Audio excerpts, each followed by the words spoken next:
Sir, you're charged with especially aggravated kidnapping. You're also charged with aggravated assault. And you're charged with theft of a firearm worth less than $2,500. You're talking about stuff that is not We will bring the jury. Hello and welcome to the Court of Public Opinion. I am the Recovery Addict, and boy, do I have a case for you today. Why is the dog chewing on this guy? I think they have got the wrong guy there. They got the wrong guy, and the dog was biting him. He roughing him up quite a bit. There's a lawsuit. 9 out of 10 judges prefer watching the Recovery Addict live stream in their courtroom. The fireworks are not done. Now we're getting commentary on the case. Dati mihi Anglican, please. That's literally not true. Is that correct? I didn't ask you to interrupt me. Oh, for Trump's sake. Good morning, welcome to the Court of Public Opinion. I am the Recovery Addict. It is Thursday morning, Podcast Thursday, coming right at you. So in case you didn't have plans for tonight, you do, you just didn't know it. I hope you're having a wonderful morning, especially, come on, why is this not working? Okay, it's working now, there we go. Especially Ginger snaps out of it. Congratulations that Ginger snaps out of it. You are in fact first this morning. Your promptness, your punctuality. I used to say perkiness, but that you can't do that anymore. But you have been first here today, and because of that, we're going to punish you. Everything I created worldwide is now your responsibility. That's it. That's it. You own the internet. It's done. Ambers. Oh my goodness. Olga says we are hooked on this channel. Wonderful. Wonderful. There are worse things to be hooked on. I can tell you. Auto betting gal, look at this. Scratch all that. Oh, no, never mind. Sorry, that's the wrong one. This one. That's the one I wanted to do. 2 weeks smoke-free today. That deserves every capital letter in there and every exclamation point. That is wonderful. Congratulations, Auto betting gal. We knew you had this in you, and we're super proud that we get to celebrate with you as you hit each daily milestone. Yes, perkiness is banned on a Thursday. It's banned. It worked. Of course it worked. I made it work. Nick Wilson, member for 2 months, says, hi from UK. Bring on defense case, but will Brian testify? That is a great question, and you are getting right into the meat of the matter that we got to talk about this morning after we do the birthdays. Lindsay Bay, member for 21 months, makes you an OG. Defense case starts today. Do we think Brian will testify? Thanks, RA mods and chat, for all you do. Lindsay Bay, this is the question on our minds. Will he testify? Will they have any witnesses? Or do they think that the jury thinks the same thing the defense thinks, and that's the state did not prove premeditated murder? I just turned 45 today. It's my birthday, says Eden. Well, we're going to add you to the birthday list then if you aren't already, but I'm pretty sure you probably added yourself. Get it on the form, says Red Pen. All right, we will add you either way. Eden, congratulations. 45. Those were good days. I remember those days. I don't know how old I am. I have to do the math every time. How many of you are in the same boat? When somebody says, how old are you? It's like, hang on. Let me subtract the current year, the year I was born, and I'll have to use a calculator because the math is getting very complex with all these digits. That's me. But I know I've been 45 once. I do, and I'm not even good at math. Yes. Mimi, member for 31 months. Woohoo. Ready for today with RA. Thank you, OG. Mimi. Oh, sorry, I didn't put you on the screen. There you go. Mimi, thank you very much. Good morning, Your Honor. Greg Connor for the Commonwealth. Good morning. Good morning, Your Honor. Ann Yass for the Commonwealth. Good morning, Your Honor. Tracy Cusick for the Commonwealth. Good morning, Your Honor. Good morning, everyone. Kelly Porges on behalf of Mr. Walsh. Good morning, Your Honor. Larry Chip. Mr. Walsh isn't here. Good morning. We need the defendant. We're early. We have to sing happy birthday. We're going to have to sing during the break. Larlise, welcome to the gallery. You're one of us now. Thank you very much for joining. You're a member. You belong here. You're among friends, and you can never leave. We should have probably told you that before you joined. But defendant's here. Suit and tie. No more cardigans. The defendant's present in the courtroom. Thank you, Madam Clerk. What are we doing this early morning? Are we changing our plea? What? No, we can't do that. Will he testify? Will they provide defense? I think he has to. I'll tell you this. All right, I think at the close of yesterday's day, the defense raised with me what I have listed as 5 separate issues that it wanted to alert the court to with regard to the expected testimony of Mr. Walsh today. As an initial matter, does the defense still intend to call Mr. Walsh today? We do not. You do not? What? All right. The judge was Does that moot shocked. every issue that I researched last night? I apologize, Judge. No, I just want to make sure that the 5 issues that you raised and the issue with regard to the plea are no longer on the table. All right. I will conduct a colloquy with the defendant then now, and my intention is the defense intend to call any other witnesses. We are not. All right, then we'll close tomorrow. We'll do the charge conference immediately after the rest of the day. Let me just put in the record. Oh, my goodness. So the record is complete. The Commonwealth previously, and I ruled on this at the side of the bench previously, the Commonwealth previously asked this court to exclude the defendant's plea of guilty. And I guess the only way that would come in at this point is if he were testifying. But I just want to put in, to the extent that I previously disallowed the defendant to go there with any other witness, and I frankly don't recall if I have previously, I want to put in the reason why I excluded that testimony now. The Commonwealth did file a motion in limine to exclude evidence that the defendant pled guilty to misleading the police into Anna Walsh's disappearance and improper disposal of her body. After consideration, I allowed and still am allowing the Commonwealth's motion for 2 reasons. First, the defendant has failed to show how such evidence is relevant to the remaining charge of murder. And I specifically acknowledge that I read this morning the defense's motion to admit the evidence of his guilty plea, which has been docketed as 216. That was filed on December 11th, 2025, this morning, I believe. Good morning, Ayden. I have read it, but it doesn't do anything more than to set forth the elements of the crimes of murder. Based on defense counsel's opening statement, it appeared that the defendant was going to testify in this trial. And at that time, he could have made reference to his plea if I so allowed him to. But whether or not he is charged or pled guilty to such actions relating to his prior plea of guilty before this court is irrelevant to whether he murdered his wife. Second, the inclusion of the evidence of the defendant's guilty plea on the 2 charges would risk the introduction of extraneous factors as part of the jury's consideration on the murder charge. As explained by the SJC in Commonwealth versus A Juvenile, 396 Mass 108, 112, it's well established that a jury's verdict must be based solely on the evidence in the case without regard to the possible consequences of their decision. And there's a specific instruction in my draft jury instructions that addresses this. Continuing with this case, the role of the jury is to make findings of fact and determine the guilt or innocence of the accused without regard to probable punishment. To inform jurors of a sentencing consequence of their verdicts is to invite a results-oriented verdict and possible deviation from the basic issues of the defendant's guilt or innocence. I also cite to Commonwealth versus Sanchez, 70 Mass Appellate Court, 699-701, 2007.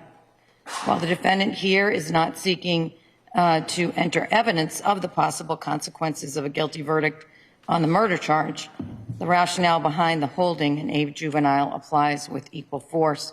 If the defendant, a defense was permitted to tell the jury that he pled guilty to the 2 lesser charges, there is a risk, substantial risk, that the jurors will consider the defendant's impending punishment on those charges when determining his guilt on the remaining murder charge.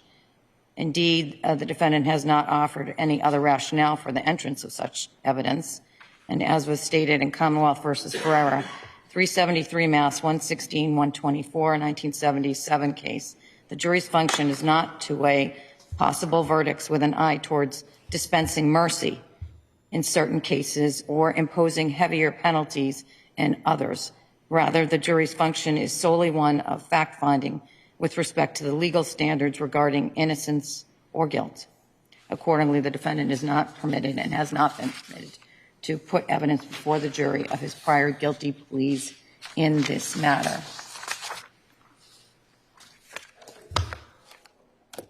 That was the judge's rationale for her reasoning.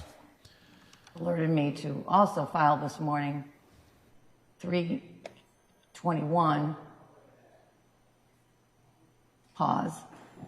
The Commonwealth supplemental motion to eliminate to exclude evidence of the November 2025 guilty plea, which I will concede I did not read because I just got it when I stepped on the bench, but I'm not sure it makes a difference in light of my ruling. It's moot at this time, Your Honor. Thank you. All right, is 216 something you filed earlier? Why does it have this number? No, that's my error, Judge. That's my error. I corrected it on the original. It should be 318. It's my poor vision. Okay. So just so the record's clear, when I said a moment ago I did review what the defendant filed this morning. It's just not 216, it's 318. All right. On the docket. Okay, we have had fireworks this morning. The defense sent the judge home with 5 items of homework. She worked all through the night, prepared to work on make a ruling. I see that I have 2 other pleadings up here, which I will. They're all moot. Address in brief. One of them I was going to address anyway. It's in substance, maybe not exactly as it's presented. Those are items number 319 and 320. Let me talk about 319. I haven't read it either. It's a motion to prevent the Commonwealth from basically, I believe, an attorney Tipton, you can, or Porges, you can illuminate me greater, but you don't want them saying he promised you something in the opening statement that he didn't deliver. That's right, and after consulting with the Commonwealth this morning, they have no intention, they've told us they have no intention of doing that. So I have already pulled out some case law on this and where the boundaries are, and I was going to give it to you in the charge conference anyway to make sure that you were aware where the boundaries are. The SJC has spoken on this issue of what's permissible and what isn't. The Commonwealth is allowed to get into it a little bit. I will alert you to those cases, and that's where I intend to draw the line as to what's permissible. I probably have them on my bench right now, but I couldn't tell you where they are. But when we get to the charge conference, I'll give those to you so you both have the benefit of my research on that issue. This is huge this morning. We'll try to break it down here in just a second. The other motion, 320, is I expect the defense will renew after I bring in the jury, ask you if you're going to present any evidence, and you will rest. And I'll hear you at the side of the bench with regard to that. So now, I do want to conduct the colloquy with the defendant at this point. Would you like them sworn, Your Honor? Hold on a second, because I'm not sure I have my colloquy with me on the bench. Okay. Despite the fact that I have quite a We few started a little binders early here. because I think the one I need is in my office, so stay tuned. Nobody move. Nobody moved. Don't even blink.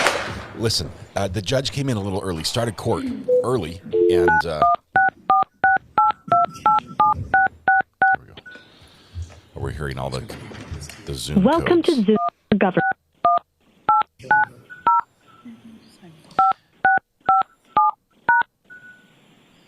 If you have a landline telephone, you pick up the phone. Enter your participant ID. And you Please hold the enter the speaker meeting. from this video to the microphone of your phone. The meeting has not started. Please wait or try again later. You would join Zoom. It would dial for you. Okay, listen. The defense sent the judge home with 5 items of homework that they wanted the judge to rule on prior to Brian testifying today as they presented their case. They had 8 witnesses on their list. We expected to hear from Brian because in the opening, the defense stood up and said, "You will hear that Brian came up and found her dead in bed, and he pushed her and pushed her and pushed her again, shoved her out of bed, and didn't know what to do and panicked." And we will not hear that. The judge came in saying, "Okay, I'm ready to, let's fight these 5 things out. I've done my research. I stayed up all night working on this." And defense says, "Oh, Judge, forgot to tell you, Brian's not going to be testifying, so sorry about that. Never mind." And she's like, "Really? He's not? Are you planning to call anyone?" They said, "No, nope, we're done." with no burden. You don't have to. She's like, all right, I could have got a lot more sleep. But it's just for the record, let me put some things on the record. She does. She puts her opinion as to why she ruled certain ways, and there are probably issues related to that on the record. Now, we're finding out a couple more issues. One of them is that the defense does not want the Commonwealth to be able to say, they told you would hear this, and guess what? You didn't hear what they said. And the Commonwealth says, we're not going to do that. And the judge says, but they're allowed to if they want to, so they can change right now, even though they said they wouldn't. You could stand and raise your right hand, please. Now, the colloquy, this is Do you where the solemnly judge swear or determines affirm this the is his testimony you shall decision. give in the cause now in hearing to be the truth, and that you shall give all true answers to all questions as put to you by the court in the cause now in hearing, so help you God? I do. Thank you. Stay standing. Excuse me. You can be seated. I just didn't, was wondering if you were asking me if I wanted him over on the witness stand. I do not. Judge allows him to remain seated for the colloquy.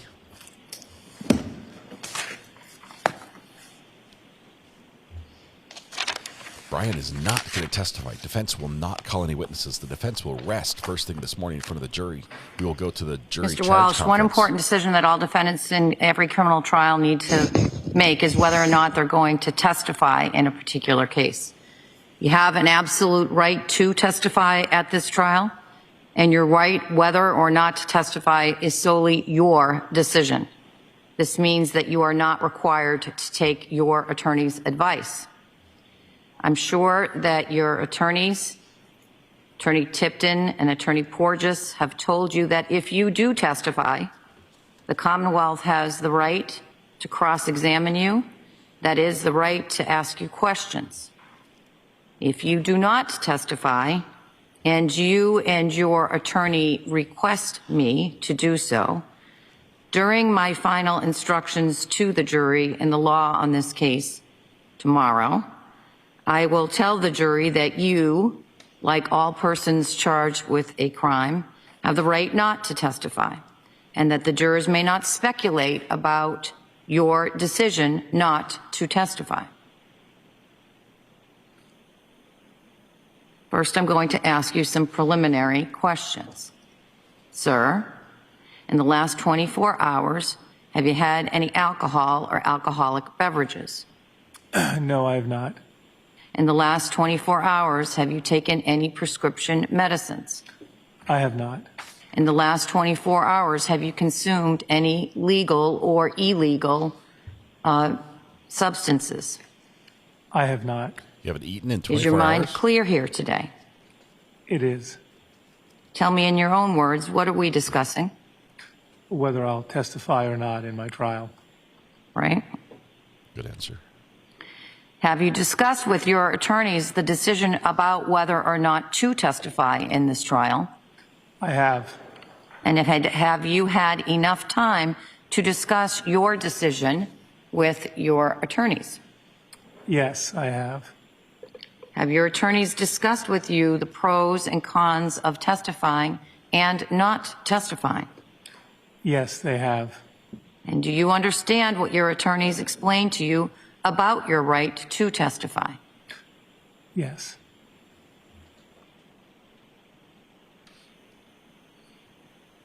Has anyone threatened you or promised you anything to get you to give up your right to testify on your own behalf? No. Have you made a decision about whether you wish to testify at this trial? Yes, I have. And what is your decision? I will not testify. Does any party wish me to ask any further questions before I make my findings? No, Your Honor. No, Your Honor. Wow.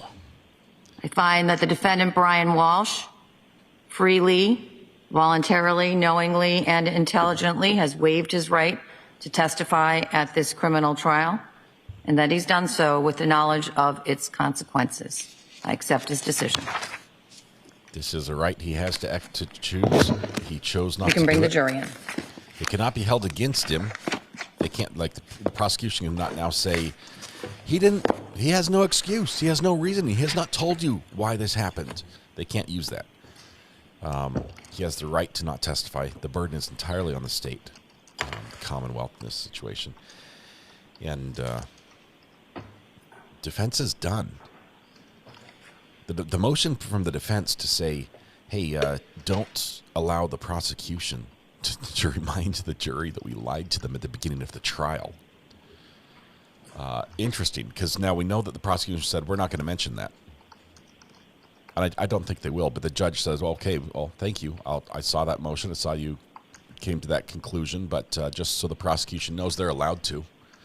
Case law says you can, within guidelines.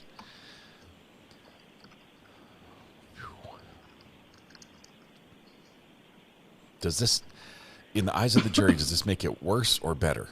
Where you think the jury was just waiting with an open mind, saying, we've got to hear the other side of this one. We're only hearing one side. There's got to be something else. And now they hear nothing? And they're told they can't hold that against him?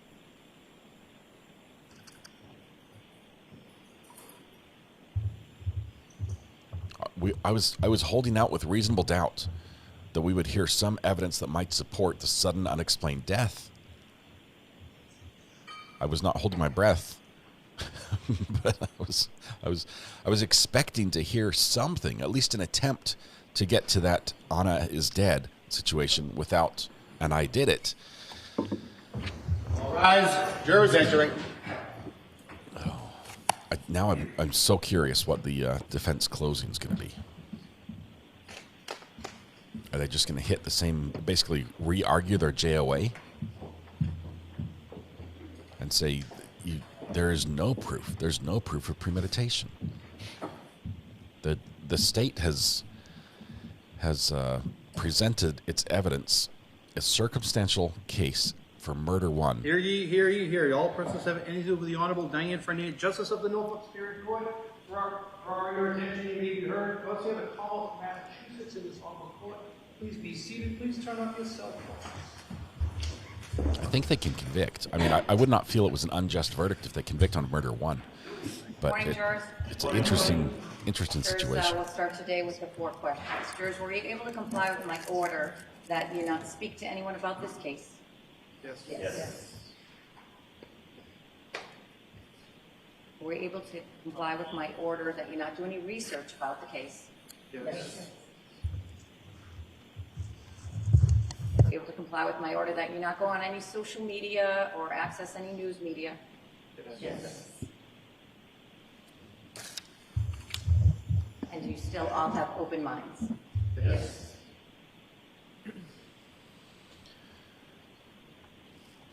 With those 4 questions all answered in the affirmative, we're ready to begin today's work. Does the defense wish to call any witnesses in this case? We do not, Judge. Defense rests? Defense rests. All right. I'll see counsel at the side of the bench. Jury's heads are spinning. I was thinking about this morning as the Commonwealth presented their case, and we heard so many witnesses, which I thought were not necessary. We heard, I realize there's chain of custody issues, but with the stipulations we got from the defense, I think you could have stipulated to a lot of that. Instead, these jurors were filling up their notepads with names and, positions at the DNA lab that just was filler material. Didn't add anything to the case, and I don't think it had to be that way. You want to sing Happy Birthday right now? We could sing Happy Birthday. But now I realize they did it because they didn't have anything else. Hang on one second. Hang on. Legally Blonde's on the phone. Hang on just one second. Legally Blonde, are you there? Oh, sorry. I just unplugged you, so you're not. Hang on 1 second. Let's try this again. Okay. Can you hear me now? I can hear you. All right. Everyone else can as well. Hello, Legally Blonde. Thank you. Thank you for calling. Hi. We're about to sing Happy Birthday, but what's on your mind? Oh, I'm sorry. Really quick. Okay, so this is my thought. Maybe defense team has been watching YouTube, and they keep hearing everyone saying, and they're reading in chat, I just don't know if there's enough to convict on murder one. And they're like, if he gets up there, he might screw that up. So maybe we're best to stop here and hope that the jury feels the same way that, us out here feel. Might be their best hope is just for him to shut up because he might make it worse. because he's taught us. Once he starts talking, he doesn't stop. Very much like my pink joke. Do you think that this surprised defense, Brian's change? Do you think they really thought he was going to testify at the beginning? They had to make a good faith argument, right? I do. I think he wanted to. And I think as time went on, he probably started listening and seeing the jurors' faces. And maybe yesterday, after seeing the perfectly tailored gem get up there, he was like, I got no hope. Yeah. I think if I shut up. If defense had won more of the objections during the trial, like more of the different battles had gone their direction, I think he might be testifying if some of the evidence had stayed out. Sure. Just like with the pretrial hearing, right, where they made all those decisions, and then all of a sudden he pled to the, disposing of the body. Yep. We have to wait and see what goes our way. Yep.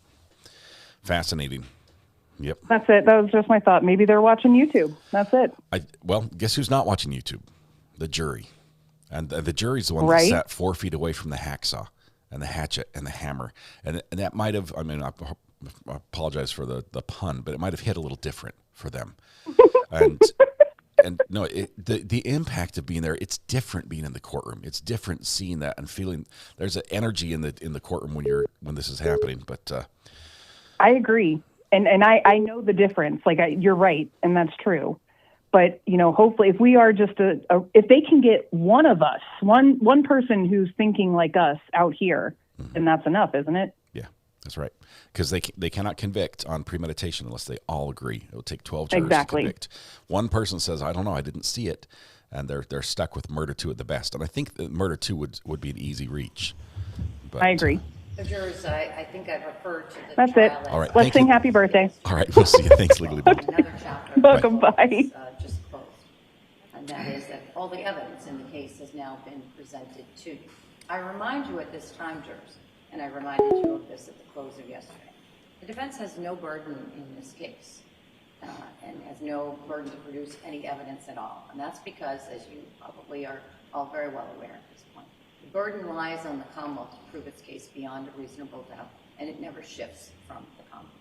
All right? So, what happens next? What happens next is the next chapter we're going to go to as we move toward your deliberations is that really 2 things that happens interspersed. I'll explain. The 2 things that need left to be done is I need to give you my jury charge, my legal instructions to you. And then you need to hear the closing arguments of counsel. Right? So the way that happens is I will give you, when we next reconvene, which is going to be tomorrow morning, and I'll tell you why in a minute. I will give you instructions on the law that's specific to the charge that's primed here, the charge that the crime that is charged here. Excuse me. I've got a poll going up. Read it carefully. Then the Don't lawyers just will click. do their closing arguments. And then I come back and give you additional instructions. I call them more generalized instructions. So those 2 parts of the trial happen interspersed. A little instruction, argument, more instruction. That's going to happen tomorrow morning. And I try to be as transparent as I can in my cases. The reason for that is I don't just pull these instructions out of the ether, as you might imagine. There are instructions and guide instructions. And there, I get the input from the lawyers about what they're seeing. And that hasn't happened yet because we've moved at a pretty efficient pace. So I need to do that work with the lawyers today, and I will. And that's what we'll be doing today. What you'll be doing today is getting some rest and some sleep so you can be all you get to sleep today? Tomorrow morning. And I remind you, jurors, I'm going to send you off for the day. I remind you what I just checked in with you. I'm counting on you to be obedient to those rules right to the end. Right? Jurors, don't speak to anyone about this case. Don't do any research about this case. Stay off of any social media, news media, and continue to have open minds as we finish these last chapters of this trial. Have a great day. All rise for the court, please. So if you're just walking in saying, why is the jury being excused for the day? It is because the court started a little bit early, to address some issues regarding Brian Walshe testifying. The defense had raised 5 issues with the judge. She stayed up all night working on her homework to address those 5 issues. Defense comes in this morning and says, Your Honor, never mind. Brian will not be testifying. And she says, oh, okay. Thanks for telling me now. Are you going to call any witnesses? And they said, no. The defense will rest. That dramatically changed how things happen. And it left the case basically complete as to evidentiary. We're now going to go into the jury instructions. This is going to be crucial as to how the jury is given instructions on what to decide and how they can decide. And so we do have court to watch, but it is procedural court as we go through jury instructions. A couple of housekeeping things. Yesterday at the side of the bench, we had a discussion about, during Mr. Mootlu's testimony, in which I asked that a certain document be marked as, I think it was M or N for identification. Madam Clerk, which was it? N, I believe. The hammer? No. Oh, the other one was N, Your Honor. N for identification. Has that been done? This is a question to the defense. On cross. Page 53 of that transcript. I want that whole document to be marked for identification. Has that been done? Okay, I'll get that to the court this morning.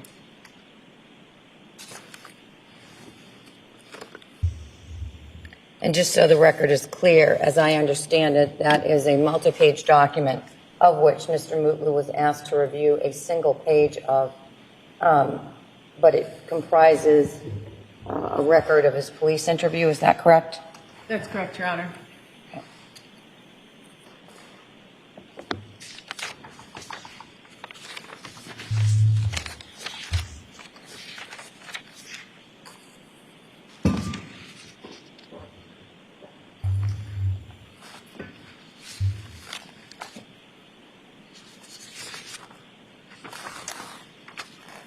Are the parties ready to do the charge conference, recognizing that I haven't given you a draft yet because of the way things played out? I did stay last night and draft the jury instructions with the benefit of 2 things so far that I considered, or at least 3 things. One was what I had marked for identification the other day, which is the first 2 pages of the model homicide instructions. I'd asked each of the parties to mark up, so to speak, those 2 pages of the SJC's model instructions. And so you did at my request, and I have had the benefit of that information. Judge, when do you I sleep? also received yesterday, Madam Clerk, if you could get me while I'm talking, the defendant's request for jury instructions concerning consciousness of guilt, emotional evidence, and bad acts. I had that. I considered that as I was drafting the draft instructions yesterday, and I'll talk to you about that. What I didn't do, and I sort of made a mental, because I ran out of steam, frankly, yesterday. I know that very early in the case, before the case started, that the Commonwealth had filed pleadings with regard to jury instructions, and I made a mental note to go back to those this morning, but I didn't, frankly, have a chance to do that. Since the day is unfolding a little differently than I expected at the end of yesterday. So I tell that to you so that you know that if there's something that you wrote in there that's still relevant now, it might still be, that I don't have that fresh in my mind anyway. All right? Yes, Your Honor. So, said more bluntly, if there's something in that I don't go over now that you want to persist with, just... Your Honor, there is actually, with respect to the consciousness of guilt instruction, potentially. I don't know if it would make sense to take a brief break so that I could collect my notes on that topic. All right. I will take a brief break before we... And what I'm going to intend is this. The draft instructions, as I have them right now, includes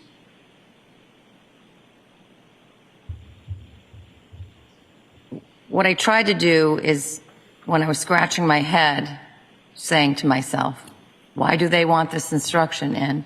I put it in anyway, and then I put it in italics, so that should be your clue that I'm questioning either why this is in here. For instance, the object of the killing must be a human being that the defense has asked for. Question mark, why are they asking for that? So the italics either means you asked for it, I'm questioning why you want it, be prepared to answer that question. Or in the instance of the instruction, I have instructions drafted right now for, and this is in part 2 of the instructions, impeachment by prior conviction, impeachment by prior inconsistent statement, and impeachment by prior bad act. And in particular, in the prior bad act, I took a swing at attempting to fairly describe the evidence that's been presented to the jury with regard to the defendant's bad acts. I tried to do it neutrally, but there may be other words that you like better. So those are in italics, even though the whole instruction isn't in italics.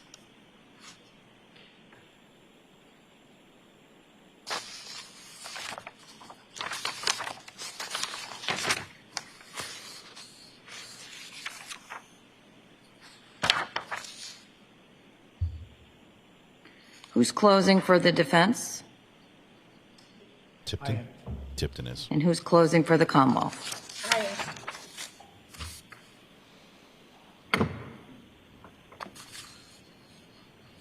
This is wild. The Massachusetts pattern instructions for the jury on a murder charge includes lesser includeds. So there will be, just like there was in Karen Reed's trial, there will be murder 1. If they can't find murder 1, they're supposed to consider murder 2. That's a standard instruction. I don't think the judge is going to deviate from that. If for some reason there were no lesser includeds on this, murder, and in each classification is counted as a single offense. If he were to be acquitted of murder 1, he could not later be tried for murder 2. That would be double jeopardy. So I'm positive they're going to go and have, sorry, I'm quiet. I'm positive they're going to have the lesser includeds on this one. We have a poll up right now about guilt and innocence and whether the state has proven it. The address of the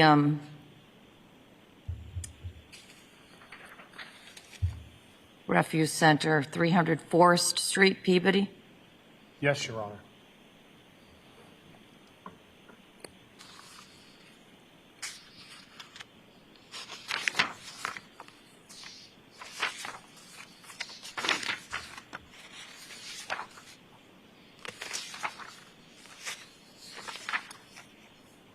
I think if the jury's only given murder 1, they would convict on murder 1.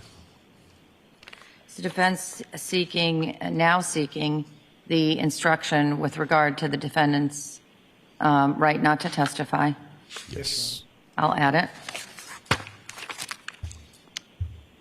The jury cannot hold that against him.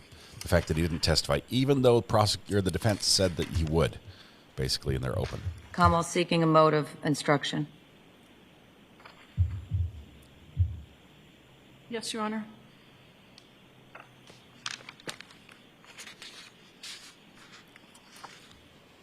These instructions, if one side says yes, it's going in.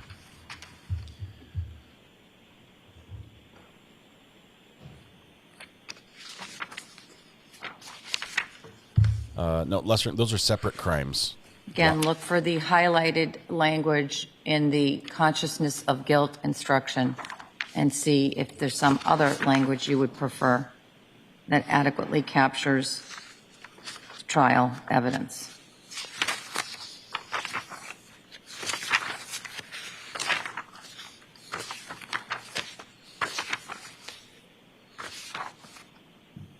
All right, let me propose this. I'm going to make those edits and additions based on the information that you just provided.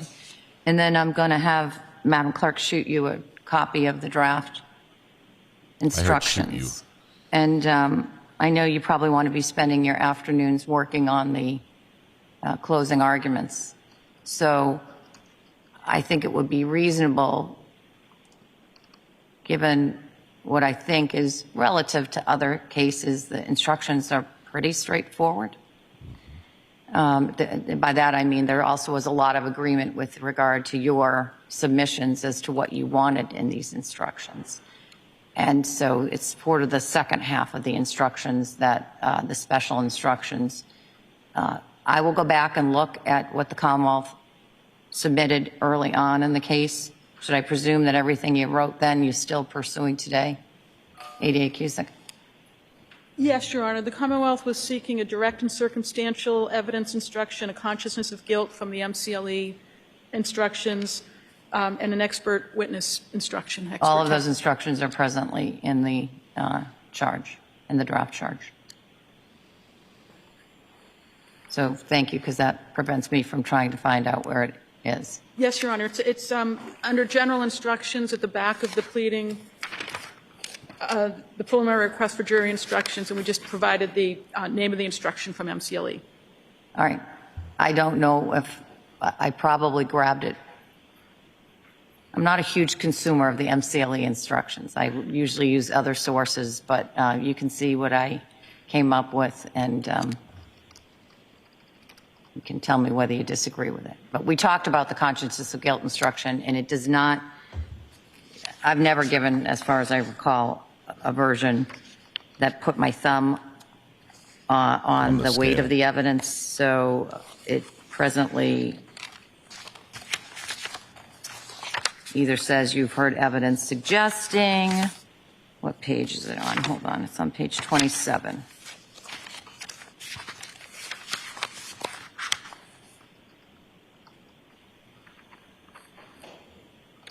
Yeah, it's some evidence suggesting. I've never, I don't think to my knowledge or recollection, I've never used anything that was stronger than that. Yes, counsel. I just wanted to say, I hope you haven't spent any time on this. The object of the killing must be a human being. You mentioned that this morning. It was just not crossed out of your version, I don't believe. And it should have been. It's not an issue. I know. I said it should have been. So just take it, can I take it out? Yes. Thank you. I didn't spend any time on that. There are other things I spent, like about five issues that were I spent all night on. Of interest to me. But I learned quite a bit researching those, so. My goodness. Didn't have a chance to look at those issues recently, and it's always good to remind yourself of them. I'll take that object of the killing out. Anna Banana, do we know? All right, so let me get these to you, and I'm going to suggest, what's it, 9:30? Does 11 o'clock sound reasonable? Yes, Your Honor. Gives you an hour and a half to stew on. I'm going to get them to you in about 10 minutes. I don't have much to change here from what I drafted. 10:30? Yes, Your Honor. Sounds good. 10:30 it is. If you need 11, you let me know, but we'll say presumptively 10:30. Your Honor, could the Commonwealth also request the cases the court referenced about the extent the Commonwealth I'll can get you mention those. opening? I will get you those. There are parameters. I looked at it about 2 or 3 days ago, maybe over the weekend, something like that. That's funny. Again, something I hadn't looked at in a while, and it's always good to look at the law. But I'll get it to you. Thank you, Your Honor. They initially told defense they would not go there, but now they're saying, can you get me those cases that tell me exactly what I can do if I go there? And by going there, we're talking about in their closing about the fact that the defense in their opening promised something that they did not deliver. The defense had brought in a motion this morning to the judge saying, Judge, don't let them do it. Don't let them remind the jury that we lied to them and said, you will hear that Brian shoved his wife out of bed, which only he can testify to. Well, jury didn't hear that. That is not in evidence. And the Commonwealth gets to mention it. And I think they should.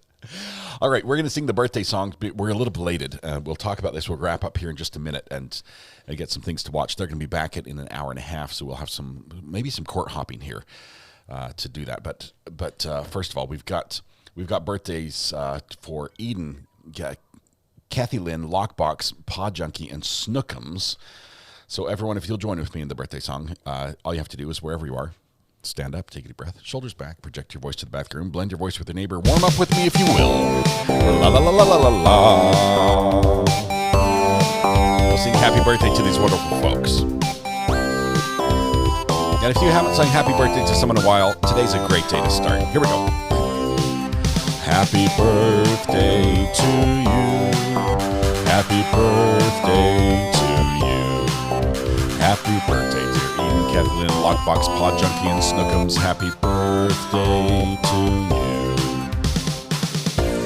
Ayden, Kathy Lynn, Lockbox, Paw Junkie, and Snookums. There are many wonderful days, but today is your special day, and I realize there are a million places you could be, a million people you could have celebrated with, but you chose to be here with us. The privilege, pleasure, the honor, the joy is ours. Hopefully we can turn that joy back to you and make your day a little more special. Begin by helping yourself to free pancakes at Denny's, IHOP, Village Inn, Waffle House, McDonald's, Tammy Dunlap's House, Andy's Grill, Bob Evans, and Cracker Barrel. Whew, birthdays celebrated. Dancers are doing their thing. Tell you, when you practice the same routine every day for 3 years, you get good at it. The dancers are good at it. I do apologize for being a little bit late on the birthday stuff this morning. Normally we do this before court starts every day, but the judge started a little bit early, caught us off guard, and we of course had to listen live to what was happening there. As the birthday song winds down, the party never stops. Congratulations to all those who have their birthday today. Thank you very much for being here. I know a couple of them might be a little belated. Our apologies, but we got you. It was a whirlwind of court business today already. It definitely was.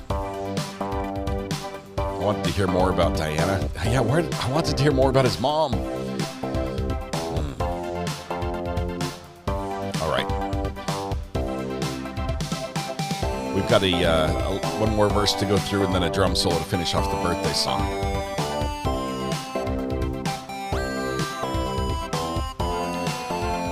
Great time to pick up the air drum set if you haven't played before.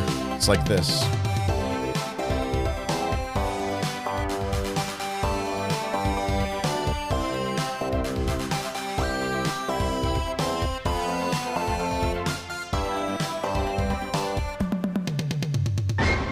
Beautiful.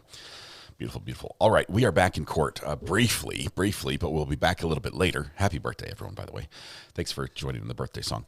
What happened this morning? If you walked in a little bit late, you might have missed a lot of it. Let me recap just briefly for you. Defense was there. Prosecutor was there. They started 9 minutes early. It's the first time they've started early in this trial that I can remember. But they started early, and the judge came out saying, okay, defense, last night, you guys raised 5 issues related to Brian's testimony today, and I'm ready. I've done my homework. I've got everything. I've researched all these, and I'm ready. And the defense stood up and said, Judge, we're probably not going to need that anymore. He's not going to testify. And you could hear the surprise in the judge's voice. And it's not, I mean, she's seen plenty of cases where the defendant doesn't testify, okay? Most of them, they don't. And she's like, really? What? Oh, okay. Mostly, I think she was taken back because she spent all night preparing these. She was up. She says, I ran out of steam. I didn't have time to get to everything. I needed some sleep before I came in the morning. And I worked on these 5 things. And she's like, all right.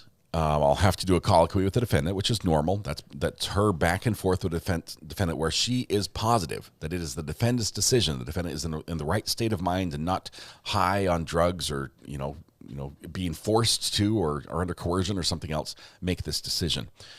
And so the colloquy was very thorough. I liked it. I liked all the questions she asked, and the answers were appropriate. She accepted his decision not to testify. And now, as part of that, there will be an instruction to the jury, instructions that tells the jury, you can't hold that against him, that he didn't testify. But in Massachusetts, there is some leeway that the defense wanted to shut down on the prosecution's closing. And that goes like this. The defense did raise another motion this morning and said, Your Honor, we'd like you to rule on this issue. We want the prosecution not to be able to say the defense lied to the jury at the beginning of the case. They told you what you would hear and you didn't hear it. We delivered, they did not. Okay? And in the back and forth, they filed it with the judge. They filed this little motion, but the prosecution said, that's all right. We weren't planning on doing that. So it's a non-issue. We're not going to go there. And the judge says, that's fine. I'm glad you agree. I'd just like to put on the record that, in fact, in Massachusetts, it is legal for the prosecution to go there to some extent to say there was an issue. Do you guys remember hearing this? I sure do. Do you guys remember hearing evidence? I don't. So the last thing the prosecution said before the judge left the bench was, Your Honor, can you get us that case law that tells us how much leeway we're allowed to have? I'd like to look into that before we write our closing. So it sounds like the prosecution will bring it up to the extent that it's allowed, which will be interesting. Kelly H., thank you very much for the super sticker. Appreciate it. Birthday cake for all. The defense did not call any witnesses. They did have expert witnesses that they had prepared to testify. Some of them were going to testify about sudden unexplained death, but without the foundation of sudden unexplained death as testimony, it would not be relevant. And you can't get that foundation without the one person who can explain that it was sudden unexplained death, which would be Brian Walshe. Without his testimony, you can't get to the experts. So it's all gone. There's nothing there. And who else do you call? I mean, they had 8 people on the list, but without that defense argument, the others would just support it. So no defense at all. I don't know. Did we watch that one? What was that trial about, Josh? Selena K gifted a membership. Thank you very much. I'm confused. How do you feel it's burden shifting? I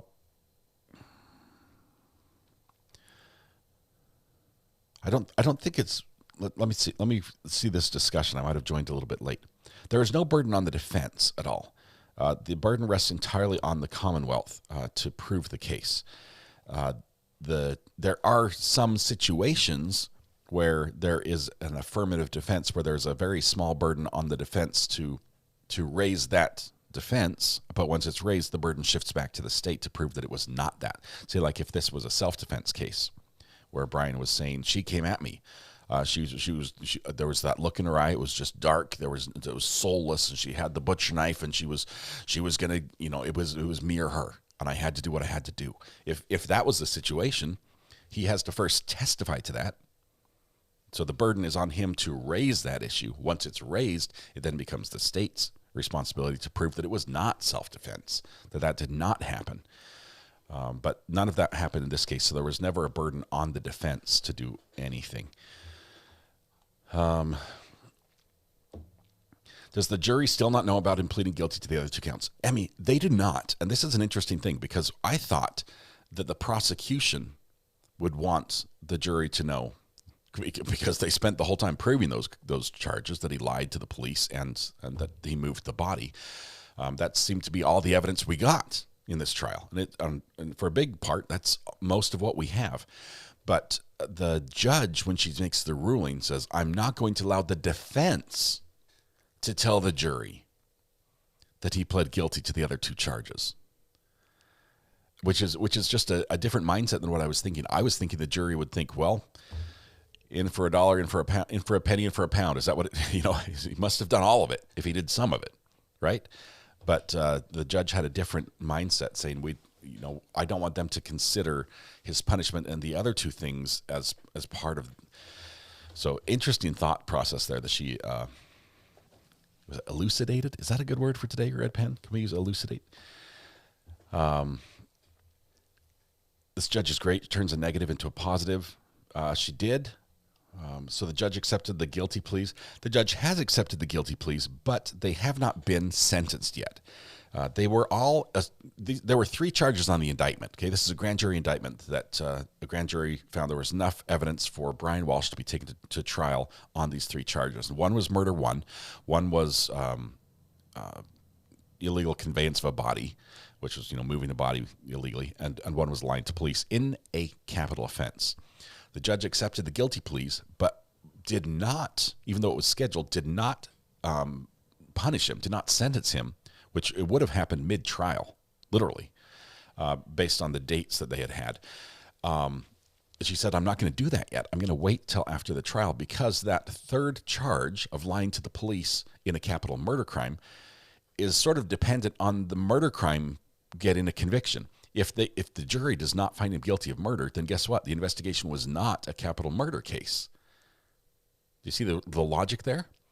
And then she says, I would be in the uncomfortable position of having issued an illegal sentence by sentencing someone with the added modifier of additional 10 years on the crime, 3 to 10 would be the increase, or actually 10 to 20, I think it was. I forget what it was, but it adds 10 years to the sentence. It would be, instead of a maximum of 13 years, it would be 23 years for those two charges combined, if he is found guilty of lying to the police in a murder investigation. So by waiting until the jury speaks out now, she will know which one of those two sentences to do for the lying to police charge.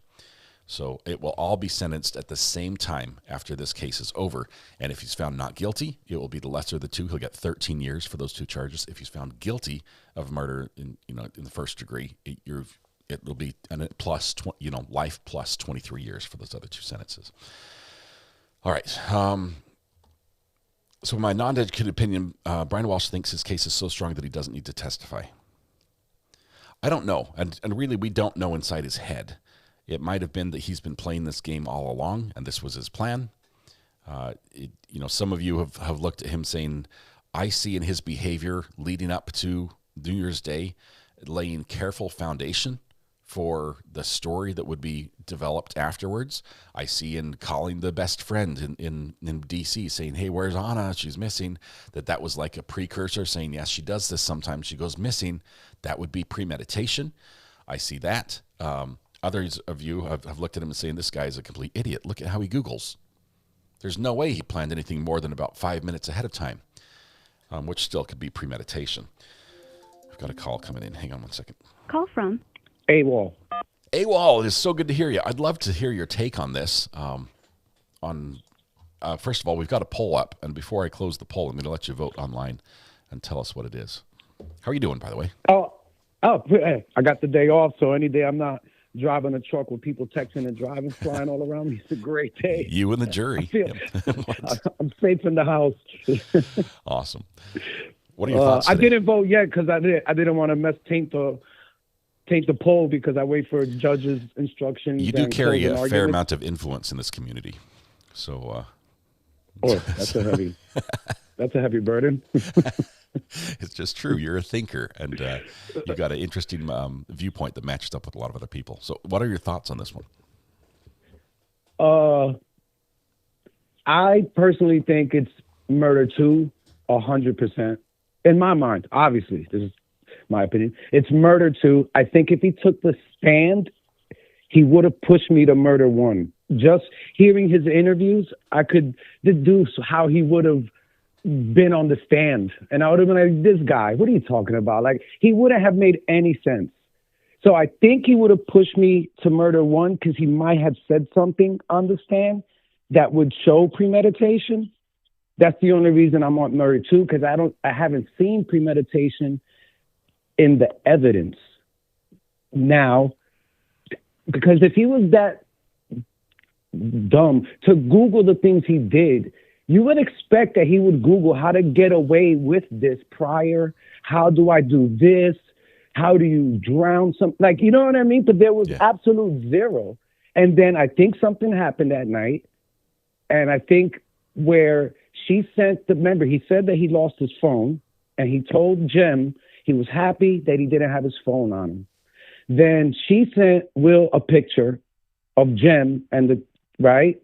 He probably asked Anna, let me use your phone to find my phone after Jem left. Obviously, he had her phone open, probably saw the text message and went, are you texting this man while you're having New Year's Eve party with me? Maybe lost his mind and something happened. but that's me assuming evidence wasn't presented that way. You know what I mean? So, and I like when you always say reasonable doubt, but not all doubt. And I agree with you on that. So reasonably, murder too. I'm with you on this one. You and I are on the same boat. I think this is a case where he might be getting away with murder 1, but I don't think he's getting away with murder 2. And it's frustrating to think that this might have happened, but the state just couldn't prove it. But the way the law works, if the state can't prove it, somebody should go free. And yeah, that means that sometimes a bad guy gets back out. But we hold the state to this high burden for a reason. So that we don't have people who are innocent in prison. And already we have too many innocent people in prison. That's the only reason I'm always on the state to prove their burden, because of that fact. Because if you see in Cameron Reed's trial and a few others, corruption exists in the court system. And if you don't hold the judges, the investigators to a certain level of decorum and to honor the oath that they take, bad things can happen. And Cameron Reed could possibly be serving whatever the sentence was, right? But since the state has to prove it, and she has the lawyers, and she has the right to a defense and is considered innocent, now she is a free woman. Now, do I know if she hit John O'Keefe? I don't know. But the evidence didn't show that to me either, right? So therefore, not guilty, right? So in this case, I think they proved enough for murder too, personally. Let me ask you some questions about motive for Brian. As far as the motive for doing this, like you've mentioned the affair. If he'd found out about the affair, if that was just like it just came to light and it was like a heat of passion, that is a defense. I'm not sure in Massachusetts if that's a defense to first degree murder, but a crime of passion is often given a lesser sentence or treated more lightly because it's basically, as a society, we say, yeah, that's a reasonable response. Okay, that's basically it. It's like, yeah, I would lose it too if I found out my significant other had been cheating on me, and everything that I thought was safe and sacred is now been trashed by my significant other. It's a life-changing moment to find that out, when we say, yeah, we understand why you could lose your temper there. I did do some research on this. In Mass, it is not called crime of passion. Mm-hmm. They call it heat of passion. Mm-hmm. And it is not a defense. It can be used as a mitigating factor. And I have been doing critical thinking by myself here on this. Like, why did he not use that option and argument in like his team for heat of passion? But then he would have to admit to unaliving her in the heat of passion. But then premeditation may be easier to prove because it's right up until the second of before unaliving. That's premeditation, can fall in right there. Yeah. So if it's heat of passion, the state might have had an easier case to prove it because he already said he did it. Here it's like, I don't know how she. You know what I mean? So I thought about that, and I think I settled with that would have been a bad strategy on the defense for heat of passion. Do you think Brian had a reason? I mean, wasn't it sort of like getting rid of the golden goose? But if she got a divorce and took the kids and his legal issues, she would have won. She would have got her kids. She would have moved to D.C. She would have had a beautiful life with her kids. Maybe her and Will got together. It seemed like they were like nice to each other. Like, who knows, right? And he would have did his time or whatever the case may be. He would have lost the house. I don't know. Was he going to live with his mom? Who knows? So maybe he did have motive to do it, right? Like, or maybe just not even a motive to gain, just anger, jealousy. Maybe it wasn't even like a financial gain. Maybe it was like, oh, you think you're going to leave me? I'll show you, type of thing. You know what I mean? Yeah. But I don't see it. You only leave on my terms, that sort of control factor. Yeah. And I also did some quick research on life insurance if somebody is missing, there is a 7-year window in Mass that they do not pay out for 7 years. Because they might show up. They might turn up. Yeah. So after the 7 years, you still have to go to court and prove that they are no longer on this earth, You know what I mean? By like no social media, no job, no records, no nothing. The family hasn't, and then it's still a court process. So even if he wasn't going to get life insurance money for at least 7 years. Yeah. Right. So I don't, you know what I mean? So I don't see why. It's so confusing. And the state calling the witnesses in a certain order, I think muddied the emotional part for me. Like they call their friend, and then they would call like a DNA, and then they call up Jem, and then they'll call somebody else. I was like, you're losing the emotion of the witnesses. Interesting. I faulted the state a little bit. I'm like, why are you calling up? I'm looking at the witness list, right? They had 100 people on their witness list, but they called 48 of them. We had 48 witnesses in this trial over 8 days. A whole day almost was wasted just on DNA stuff that just didn't matter. Just somebody, everyone's like, I've got a bachelor's degree. I just started out in the crime lab. I touched the bag number 2 and I gave it to person number 6. And then person number 6 came in and said, yep, I've got a bachelor's degree. I work in the crime lab. I touched the bag. I got it from person number 2. I gave it to person number 3. And it's just like hot potato passing the evidence around. Like we just want all of you to have some experience in testifying. We know this one's going to trial, so everyone just sign on the line here, and then you'll get a turn. It was frustrating, but it creates this chain of custody thing that they sort of have to do, but at the same time is just wastes our time. And there was no substantial evidence that comes in there. I wish that could be, the crime lab needs to do better. Streamlined just a little bit. You can save some money right. and probably process more cases and more pieces of evidence if they streamline that. But yeah, one more thing I want to say before I go. I've been talking long enough. There is a case coming up in New Jersey, the Paul Canero case out of Colts Neck. Okay. I believe jury selection is on January 5th or the 8th. Ooh. It is being live streamed. I did try to do the legal research on it. There was a Supreme Court ruling on it. The New Jersey is now live streaming everything, or certain courts, but it is live streamed. I try to check if you can live stream like you do, and you're smarter than me when it comes to that technical and aspect. And maybe Amber could do her intense. Send me something on the burner phone with it so I can remember. Yeah, I'll send you that. That'd be awesome. All right. Thank you. With that, I'm going to go ahead and close the poll and shut down the phone. Thank you very much. Yes. Appreciate it. Yes, sir. I love you, chat. Have a good day. Bye. Bye. With that, we're going to close the poll here and see how we ended things. We had a poll question was, has the Commonwealth proven the case against Brian Walshe? And the results are as follows. Let me put them in chat as well. We have just about 1,000 votes on this one, so a pretty good sample pool to draw from. Hang on, I'm trying to put it in chat. It makes me add spaces manually. I'm not sure why. YouTube fixed that. I'm trying to just copy and paste, and it mushes everything together. So let's see if I can make it more readable. The answers. Okay. All right, here we go. Has the Commonwealth proven the case against Brian Walshe? Yes. Murder in the first degree, 49%. This is remarkable. 49% say yes, murder in the first degree. Yes, murder in the second degree, 47%. We do have a no, not guilty of 4%. Obviously, there's a margin of error, I would say, that would cover that spread of the no, not guilty. A lot of people click the first thing on the poll on accident, and I always put no first because there is a presumption of innocence with every case. Let's see. Oh, I need to put this back up. I think I'll keep the phones open actually for a little bit. I know that there's a Dustin Duren murder trial sentencing coming up. I'm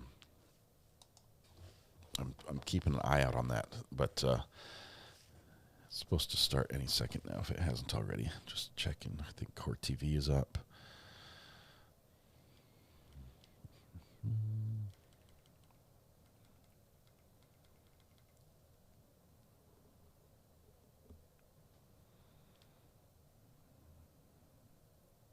Let's see if we can find. Turn that off.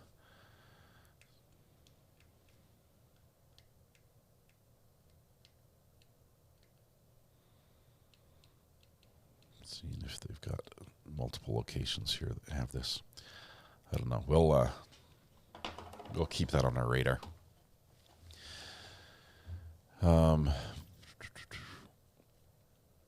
Thoughts on this case?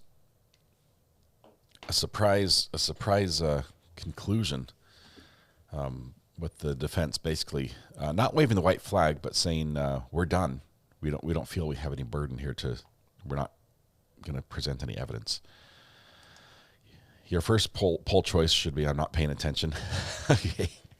But basically, between the two of them, we're about, what, I'd say 99% of us say that, and plus a little bit, 99% of us say that he's guilty. So that would indicate that it would be a high likelihood of him being found guilty of one of the two charges. But because it's split, 50% on murder 1, 50% on murder 2, as long as those lesser includeds are included, which I believe they are because they're in the pattern instructions for Massachusetts, we should see a murder 2 conviction at the least, and on a possibility of murder 1. Although, if there's a murder 1 conviction, it would be circumstantial on some of the elements.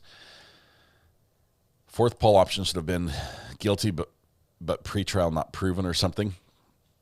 The Scottish option, which I think they got rid of in Scotland. Next poll, what's the over-under on jury deliberation time? 2 hours is what I predict.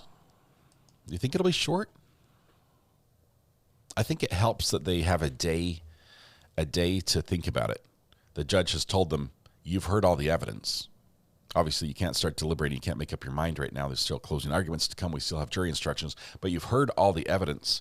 Thanks, Twintail. I'll pull that up just 1 second. Twintail Fox is on Discord. Let me jump in there. Hey, Twintail Fox. How are you doing? I'm doing good. How are you? I'm doing fabulous. How is the weather where you're at? We actually have a storm in almost the whole country. Ooh. You can keep it. You can keep it. I don't want it. It's really nice. It's like a yellow warning. Here we have like yellow, orange, and red warning when it comes to storms.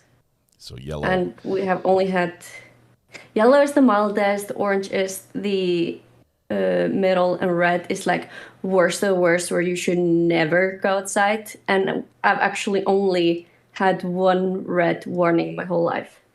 Wow. You don't even go outside. It's not like don't drive. It's like don't even go outside. You're risking your life. Yeah, don't go outside. Barricade yourself in your home almost. But I did. When I lived through that red warning, I actually took my mom's dog outside because it needed to go outside. I bet the dog decided that it didn't want to go outside very much after it went outside. It's like, and now we took a half an hour walk. Is it like a husky? No, it's an Icelandic like shepherd dog, but he is a mix. It was supposed to be like a full-on Icelandic like sheep dog, but his mom was able to get outside and met another dog, so he is a mix. Awesome. That's cool. What are your thoughts on the case here this morning with the sudden wrap up? I am very shocked because I thought that he was like, what I've been getting from him is that he's a narcissist and he thinks that he can get away with it, which is why he has been talking so much. Mm-hmm. So I am very shocked that he decided not to, but I do think that his lawyer sat down with him yesterday and like got it through his head, like, you are not going to do yourself any favor if you speak tomorrow. Yeah, I agree. As smart as most witnesses think that, or defendants think they are, they do not understand that, yeah, you might have faced a police questioning, and that's pretty brutal. Okay, they're pretty good at what they do. I think lawyers are better. Lawyers are better. Oh, yeah, definitely. They can force you to say certain things, where police can ask you questions and try to get you to say things. The lawyers can force you to say it. It's a different game. There are different rules. Yeah. Yeah. Well. So yeah, it's absolutely insane, and I do think that is a motive. Like, from what I have been hearing and like listening to, I really think that there is a motive behind all of this. Because she was not home during Christmas. And he probably knew that there was something going on with not being home, being a lot like, where was in D.C., Wasn't she in Paris? Or was she in Paris? Anyway, she was like traveling with other men and stuff like that. So I think that he had an inkling of her meeting someone else. So I do think that during New Year's Eve, he got her phone, saw a message, just like Abel was saying, and he might have just snapped. Or he, like, wasn't he looking at, like, divorce? Like, he did look at it. He looked at best states for divorce. I believe she was looking at it, but that evidence was not allowed that she was looking for divorce. That was not, we never got there. That always got cut off before we got to that point. But she was definitely not happy with how things were going. And oh yeah, definitely. And I also wanted to touch on that because I've seen a lot of people judging her for having an affair. And I do understand it in a way because she was, if you think about it, she was in a suffocating relationship. Her marriage was falling apart. Her husband was going through everything he was going through. And I am not surprised if she felt stuck in the relationship. And when you're really stuck, you do a lot of things you probably shouldn't. I can't judge her. We heard evidence that the marriage wasn't what it was. She was not getting what she needed out of the marriage, and it was exactly. She was putting a lot in and getting little out, and felt like he was sort of the dead weight. I can't judge her decisions for that reason. Anna Banana thinks you corrected us. She was with William in Annapolis on Christmas Eve. Dublin was over Thanksgiving. Okay, thanks for the clarification. Yeah. I'm surprised. I would be surprised that he found out initially that she was having an affair New Year's Day. He's got access to the phones. He's seen the messages. He's obviously been Googling. We only see what happened from Christmas Day on. Okay, I don't think he just started Googling, her flights and things like that. I think he knew what was up. Yeah, I think so too. Because if you think about it, the boyfriend said that they weren't hiding anything. Yeah. And she said she was open with him about having a crush on Will. But then she did also get mad that he called her friends to check up and see where she was. So I don't know.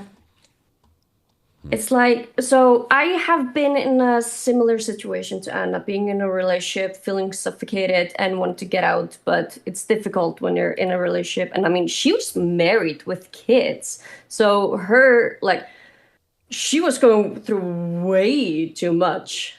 And it's like, I can sympathize with some of the things she was going through. And sometimes when you're in a relationship like that, you do feel like cheating is one of the options to get you grounded, get you to think of yourself, to make yourself think I need to get out, which is very sad because of course there are people that cheat and all that just for the fun of it, of cheating. But in a lot of a relationship where somebody feels absolutely stuck, they do cheat to get their mental state up and running, to be okay, I need to get out. I need to start figuring out how I get out and start planning. And I do think that she wanted him to go to jail so she could finally file for a divorce and get the kids out. That's one of my... I mean, they were married for a lot of years. They had kids. They had things in common, but they definitely were not going the same direction, right?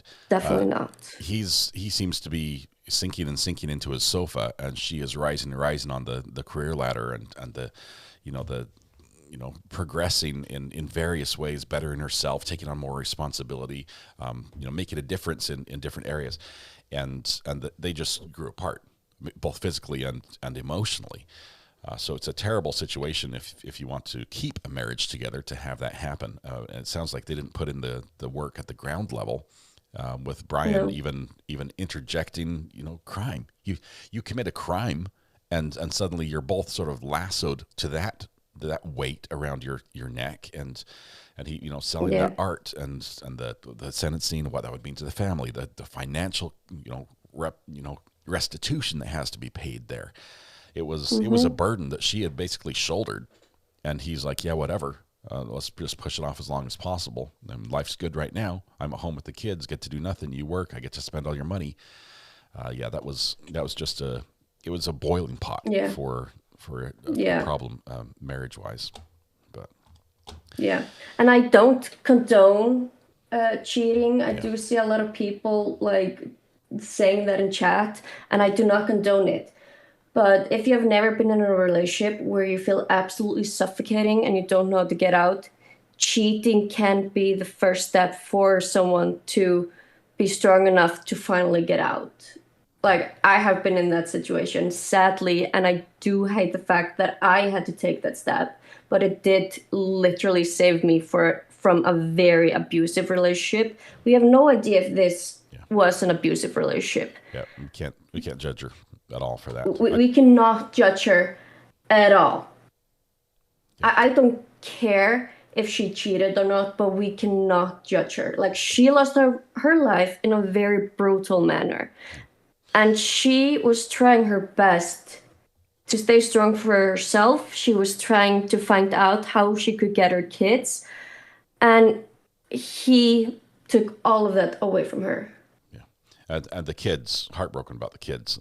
They always get hurt in this situation. I mean, even if the breakup is amicable, the kids have a hard time understanding that. And I do hope the kids will not be messed up from this, because this is just absolutely horrible. And if they ever learn what their dad actually did to their mom, it's gonna mess them up so much. And I do hope the best for them. Yeah, can you imagine the last pictures I have of my dad are a Home Depot video of me holding some of the stuff he cleaned up her dismembered body with. Seriously? I so hope the kids never. Yeah, that when I saw that, I was literally sitting here watching with my friend, and I literally had to mute myself because I was just crying my eyes out because I cannot imagine being that child. That's just crazy. Twin Tail Fox, always good to talk to you. Love your audio. So thank you very much. Thank you. Appreciate the conversation. I'm sorry for going so heavy, but I just had to say that about Anna. Like, I don't condone it, but we cannot judge her. Likewise. Thank you very much. Appreciate your thoughts this morning. Twin Tail, talk to you again soon. Bye. Bye. All right. With that, I think we're going to try to do some court hopping. We have 1 hour to basically have a little break while we wait for the judge to come back. When she comes back, it's not going to be a full day, but when she comes back, basically they're going to go over the jury instructions just to make sure everyone's okay with what she's made. And I don't think she's even going to read all of them. She'll basically say, "Are you good with what I have?" It sounds like this is going to be a very almost informal. Some courts will have the judge read word for word, "This is what I'm going to say and how I'm going to say it." In this case, she's like, "I've given you a copy. You good with that?" Might just get a thumbs up and say, "All right, we'll see you tomorrow. Start working on your closings." So let's do a quick hop. Judge Simpson has a full docket today that I want to go to. Let's see. Where's Simpson?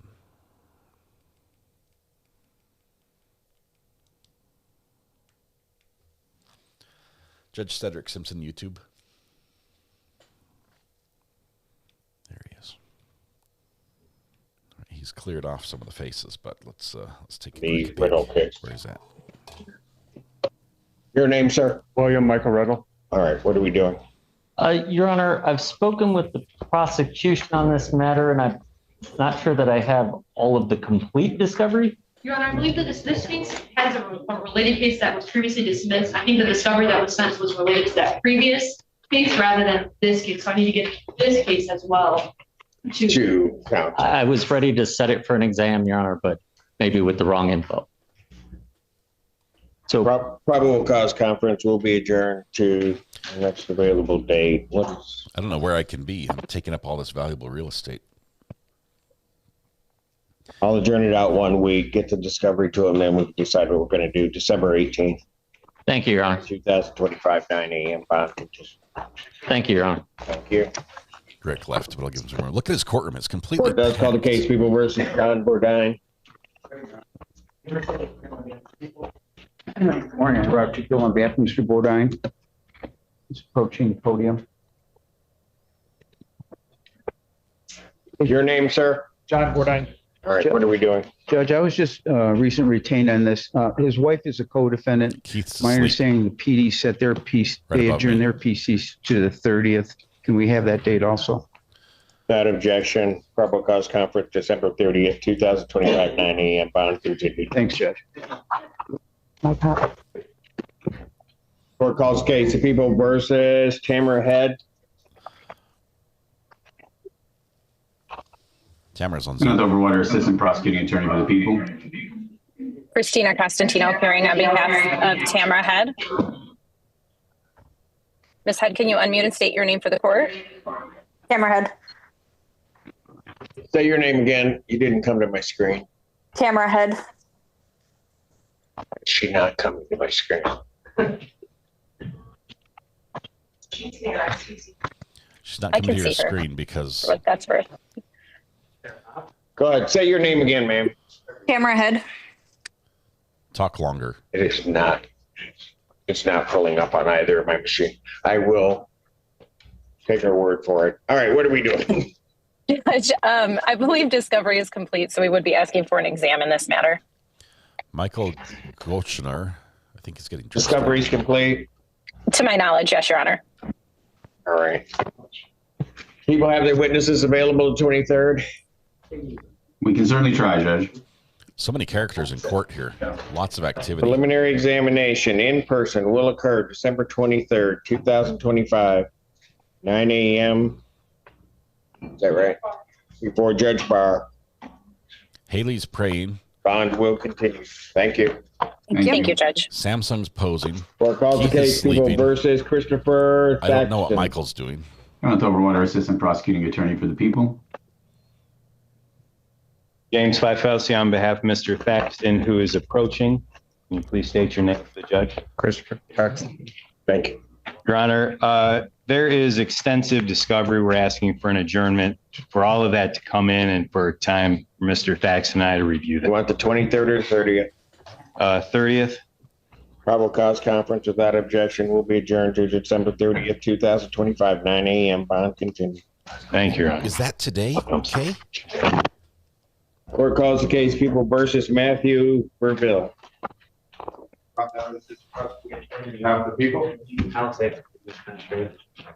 Christina Costantino appearing on behalf of Matthew Burville. Matthew, can you please unmute and state your name for the court? Where's Matthew?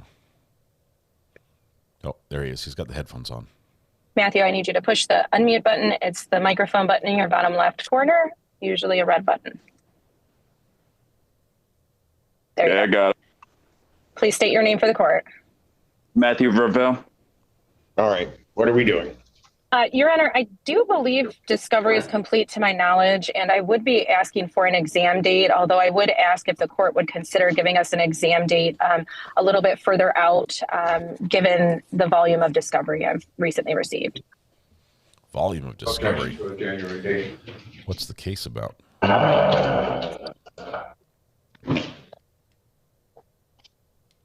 Will the 6th work? Yes, Judge, that will work. Will people have their witnesses available that day? Preliminary examination in person, January 6, 2026, 9 a.m. That is before Judge Barr. Thank you. Thank you, Judge. Bond continued. Thank you. Court calls the case People versus Christopher Brewer. Good morning, Your Honor. Assistant Public Defender Don V. Leba on behalf of Mr. Brewer. Mr. Brewer, could you please tell the court your name, sir? Christopher Brewer. And Your Honor, we're going to be requesting adjournment in order to receive some media. Probable cause conference will be adjourned December 23rd, 2025, 9 a.m. Bond. Thank you, Your Honor. Court calls the case of the People versus Keith Walker. Trevor Mabel. Christina Costantino on behalf of Mr. Walker. Keith, can you please unmute and state your name for the record? Keith Walker. Good morning. Good morning. Welcome. Your Honor, we have reached Next time he needs to get dressed, but go ahead. I see that, Judge, and my apologies on his behalf.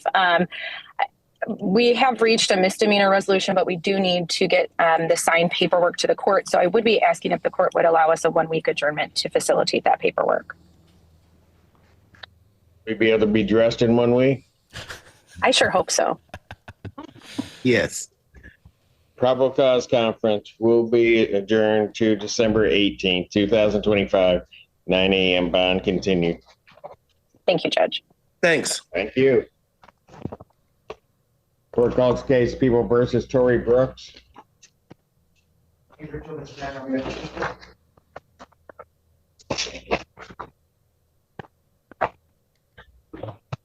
Good morning, Assistant Public Defender Lauren Penny on behalf of Mr. Brooks. Mr. Brooks, state your name for the record, please. Tory Brooks. I have before me a plea form. Is that what we're doing? Yes, Your Honor. Plea form indicates the defendant's going to be pleading guilty to count 2 of use of cocaine. That's the 1-year offense. Upon a successful plea to that charge, count 1 would be dismissed. There is no other agreement, and he understands that I'm not sentencing him. Yes, that's correct. All right, I will check that box. All right. That's the agreement, folks? Yes, Your Honor. Yes, Your Honor. All right, may I have him sworn? Raise your right hand. Do you solemnly swear in the affirmative testimony you're about to give will be the truth, the whole truth, and nothing but the truth, so help you God? Yes. State your name, please. Tory Brooks. Sir, it is this court's understanding you're going to plead guilty to the charge of use of cocaine. That is a misdemeanor punishable by up to 1 year incarceration or $1,000 fine plus court costs. Do you understand that? Yes. All right. You understand also, sir, that while I'm taking your plea, I would not be your sentencing judge, and you would be sentenced before Judge Washington in the 14B District Court. You understand that? Yes. Still wish to plead guilty? Yes. And to that charge, how do you plead? Guilty. Now, you understand that by pleading guilty, you'll not have a trial of any kind? Yes. You signed an advice of rights form, is that correct? Yes. Any question regarding any of those rights? No. Please look at paragraph 5 on that form. You'll see a copy on the podium. Those are your rights which are part of a trial. You understand by pleading guilty, you'll be giving up those rights as well as all the rights on that form. Yes. You understand you're giving up your right to appeal of rights. Yes. Are you on probation or parole? Yes, I'm on probation. All right. Were you on probation at the time of this offense? Yes. All right. I need you That to could be a understand that problem. this could be considered a violation of your probation. You understand that, sir? But actually, I wasn't on probation at the time. You were not? He was not, Your Honor. You sure? Okay. Has anybody promised you anything other than what's been stated here today on the record to get you to plead? No. Anybody threaten you or coerce you? No. You're doing this voluntarily and of your own free will? Yes. And also because you believe that you are indeed guilty of this offense? Yes. On the date of December 4th, 2023, at the location of Dawn Avenue near Panama Avenue in Ypsilanti Township, Washington County, State of Michigan, did you have cocaine in your possession? Yes. Had you used it? Yes. Did you know what you were using was cocaine? Yes. Sir, I do have to advise you that if I accept your plea and you commit misconduct between the time of your plea and the time of your sentencing, as defined by the Michigan court rules, you would not be entitled to withdraw your plea, and any sentence evaluation or recommendation the court would no longer be bound by. You understand that? Yes. Is counsel aware of any other promises, threats, or other inducements which have led to this plea? No, Your Honor. And have I complied with the court rule? Satisfied, Judge. Court will accept the defendant's plea to count 2. Count 1 is dismissed. A pre-sentence investigation and report is ordered at 14B probation. Sentencing in this matter will be set for January 8th at 10 a.m. January 8th, 2026, 10 a.m. before Judge Washington. Your Honor, I would like to address bond. Briefly. So Mr. Brooks was remanded at his last court date for positive THC tests. Correct. Your Honor requested a copy of his medical marijuana card. He indicated his probation officer did turn that in to the court. I also have a copy that is valid. It was issued in 2025 and expires in 2027. Response from the people? No way he didn't have it before. I think he lost the card, but then his partner found it at home.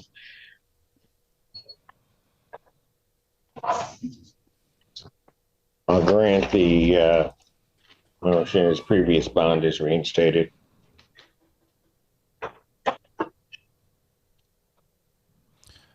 Michael's taking care of the baby. Thank you, Judge. You're welcome.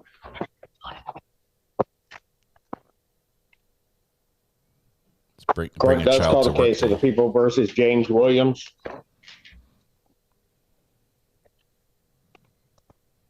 Where's James? Senator Water, Assistant Prosecuting Attorney for the People. Oh, there's James right above me. Hey, James. Christina Costantino appearing Yep. with and on behalf of Good Mr. job. Williams. James, can you please unmute and state your name for the record? Got a Biggie poster behind him. James, Oh, you have that to was unmute good. first. State your name, sir. James Williams. Thank you. Sir, I have before me a plea form. Is that what we're doing today, counsel? Judge, we have reached a resolution, but there have been some additional issues that have came up since that documentation was submitted. Given that we would ask the court for a 1-week adjournment, so that way we can resolve those. We Are tried, you Judge. available the 23rd? I'd rather not go 1 week if I can help it. But The circumstances are somewhat time sensitive. I understand the court's reluctance. But we would ask what are time sensitive? the circumstances that for which we need the adjournment. Probable cause conference, December 18th, 2025, 9 a.m. Bond continued. Thank you, Your Honor. Judge. Looks like he's in a college dorm. Court calls the case, People versus Jessica Hess. Where's Jessica? Kenneth Overwater, Assistant Prosecuting Attorney for the People. Assistant Public Defender Jay Bellinger on behalf of Ms. Hess, who approaches. And Ms. Hess, can you please state your name for the record? Hi, Jessica Hess here. Thank you. Custody. Your Honor, I have submitted a recovery court referral from Ms. Hess. I'm sorry.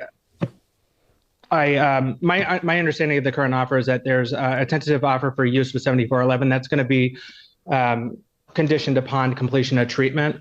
I am asking for bond in this case so that she may leave and submit herself to an inpatient facility. She was on her own. On her own. She was at Bear River, Your Honor.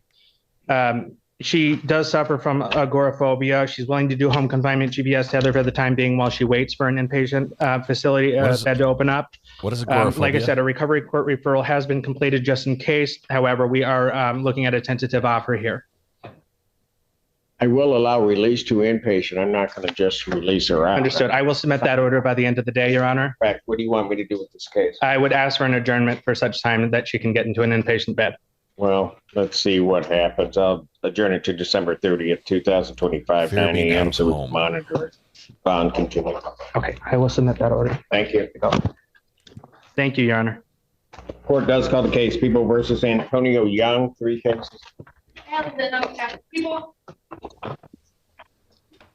Christina Costantino appearing on behalf of Mr. Young in case number ending in 1177. Stephanie Cannon appearing on the matters ending in 1381 and 5188. I don't know about having you two on cases together, but that's all right. It's the best. This is like the Dynamic second time. duo. Yeah, it's kind of scary. All right. Do you have a client? I have reached out in just about all the formats that I have, Your Honor, and I have not had any contact with him. Hopefully, Ms. Costantino has. Is he in Zoom? I have had contact with him, Judge, and I've been in regular contact with him. He is on Zoom. I see him. So, Antonio, could you state your name for the court? Antonio Young. Thank you. Your Honor, since I have not had the opportunity to speak with him, I am asking that the matters, his 2 matters, be adjourned so that I can communicate with him. And Ms. Costantino. Judge, I would What are be your asking the questions? same. I have been in contact with Mr. Young. He's been very responsive to me, so I'll make sure the public defender has accurate contact information for him. There was a global offer that was extended. We were working on negotiating parts of that global offer. So to continue those negotiations, we would ask for an adjournment of the PCC. Yes, And we Your do Honor, I have would the concur live view offers have been of made. I Brian just have Walsh. not been able to convey them. Brian Walsh, bottom right-hand corner. Probable cause conference. I'll We're not adjourn gonna this miss one that. January 8th. He's out. 2026, 9 a.m. Bond continue. What kind of crime can you commit Thank if you you, have Judge. agoraphobia? Something in the home? Court does call the case, People versus Thomas Johnson. Ayden on behalf of the people.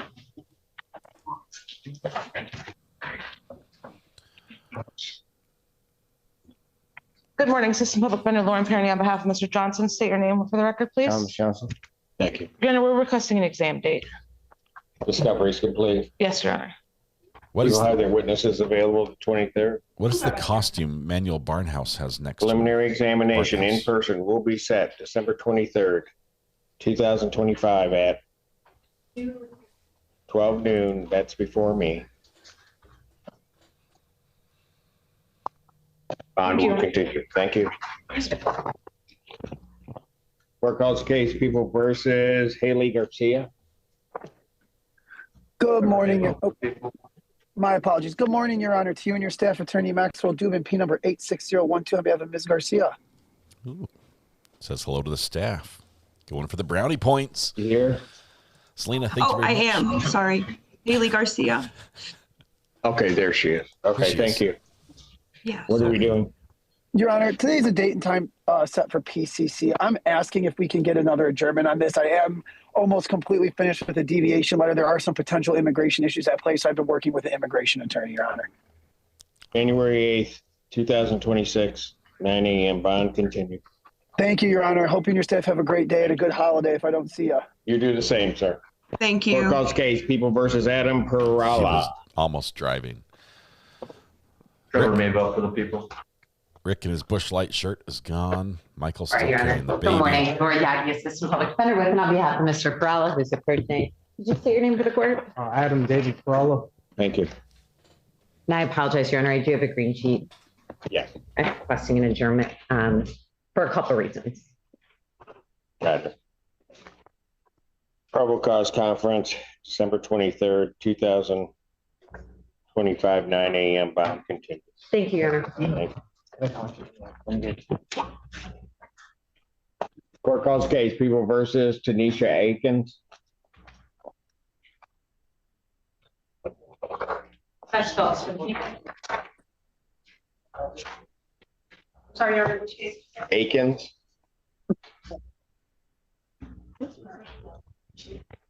Miss Apple is the one listed. Assistant Public Defender Hannah Apple on behalf of Ms. Akins, who should be appearing via Zoom. Miss Akins, Tanisha Akins. I need a camera, please. Thank you. Tanisha Akins. You're requesting an adjournment. Yes, Judge. She's working on paying some restitution on the one file, and then the other case this is the first PCC for that, so we asked for an adjournment. January 8th, 2026, 9 a.m. Thank you.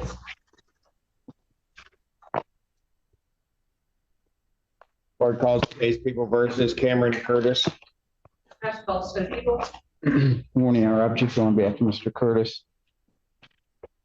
Mr. Curtis, would you state your name? Rick Curtis. Rick Judge, put I his was just coat on recently and left. appointed, but I did receive all discovery. We're ready to go to exam, Judge. We would ask for an exam date. I think Rick So left. discovery is complete here now. Yes, Got a Your Honor. Carhartt jacket. People have their witnesses available the 23rd.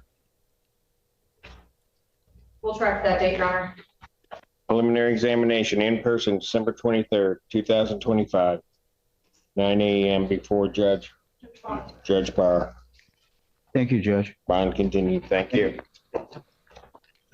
Court calls case of the People versus Hiba Al Samsung. Shabani. Trevor Maybell for the people. Manuel Barnhouse is holding very still, like wax museum type still. And Alex Warren going on behalf of Miss Al-Shabani. He's blinking though. He is alive. Your name? Hi, Hiba Al-Shabani. Thank you. Your Honor, I'm requesting an adjournment in this case to review discovery with my client and speak with the people. Get my text. Did you get my Probable cause text? conference, January 8th, Rick's back. 2026, 9 a.m. Bond continued. Thank you, Your Honor. Thank you. Court calls case of the People versus Tyshawn Allen. Ty Allen's down. He's the sideways guy at the bottom. Good morning, Assistant Public Defender Lauren Perny on behalf of Mr. Allen. Mr. Allen, state your name for the record, please. Have Here he is right there. Mr. Allen? You're sideways. Roll your car over. It's on its side. State your name. He's frozen sideways.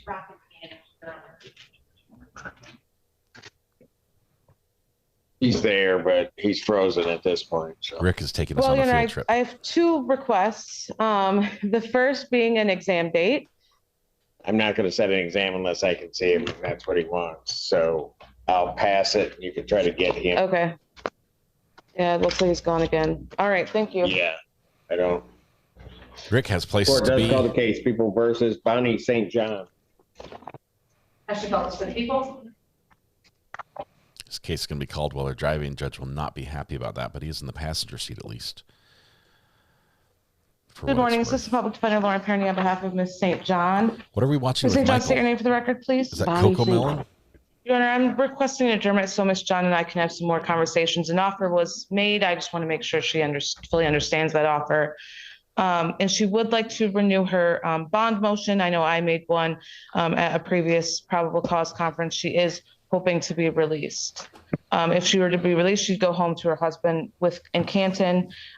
She is interested in doing treatment, and she did have that set up prior to being in custody. And she does have significant medical issues she wants to address. There's nothing new from the last time. No, Your Honor. Set probable cause conference December 23rd, 2025, 9 a.m. Motion for bond reduction tonight. Bond continued. Thank you, Your Honor. Court calls the case People versus Malik or Malik. Acidi.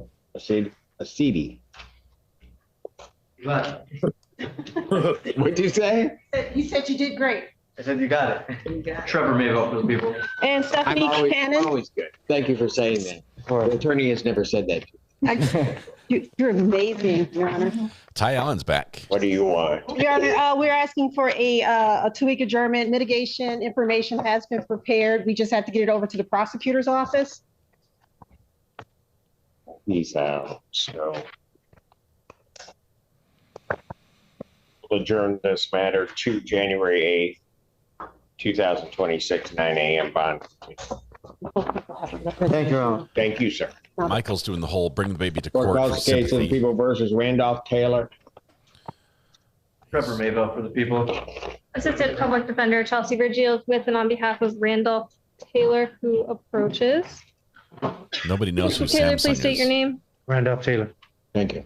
Your Honor, we're asking to set a preliminary exam, and I would ask to address bond. Or would a Thursday be if you did? So discovery is complete. Yes, Your Honor. And would the people have their witnesses available the 23rd? Yes, Your Honor. Preliminary examination in person will be set December 23rd, 2025.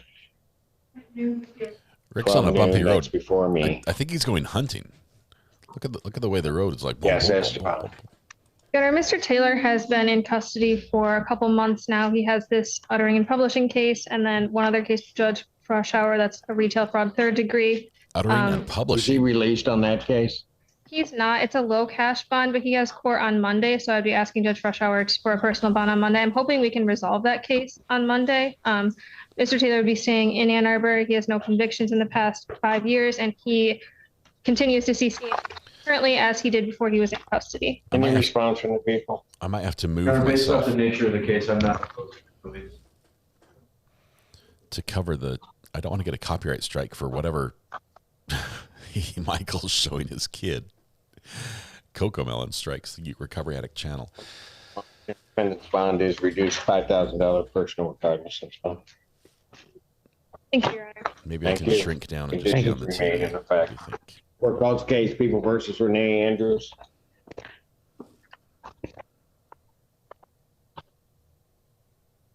Andrew Childers appearing on behalf of people.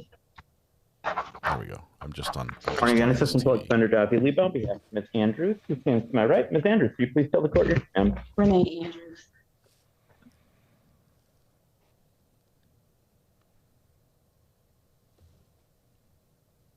And Your Honor, we're going to be requesting adjournment today in order to receive some media, please. I'm sorry? We're going to be requesting adjournment today in order to receive some media, please. He sounds muffled. Probable cause conference will be adjourned January 8th, 2025, 9 a.m. bond, or 26. Rick is at the 9 store. a.m. bond continues. He's full on going shopping. 26. The 8th. The 8th. Thank you. I'm trying to figure out what store he's at. Is that at the liquor? Is he at the liquor store? Is he at ABC? Alcoholic Beverage Control?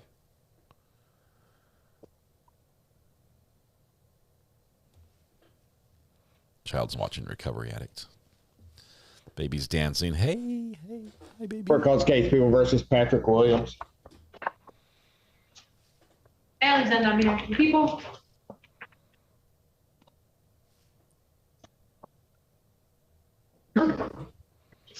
Be a little bigger.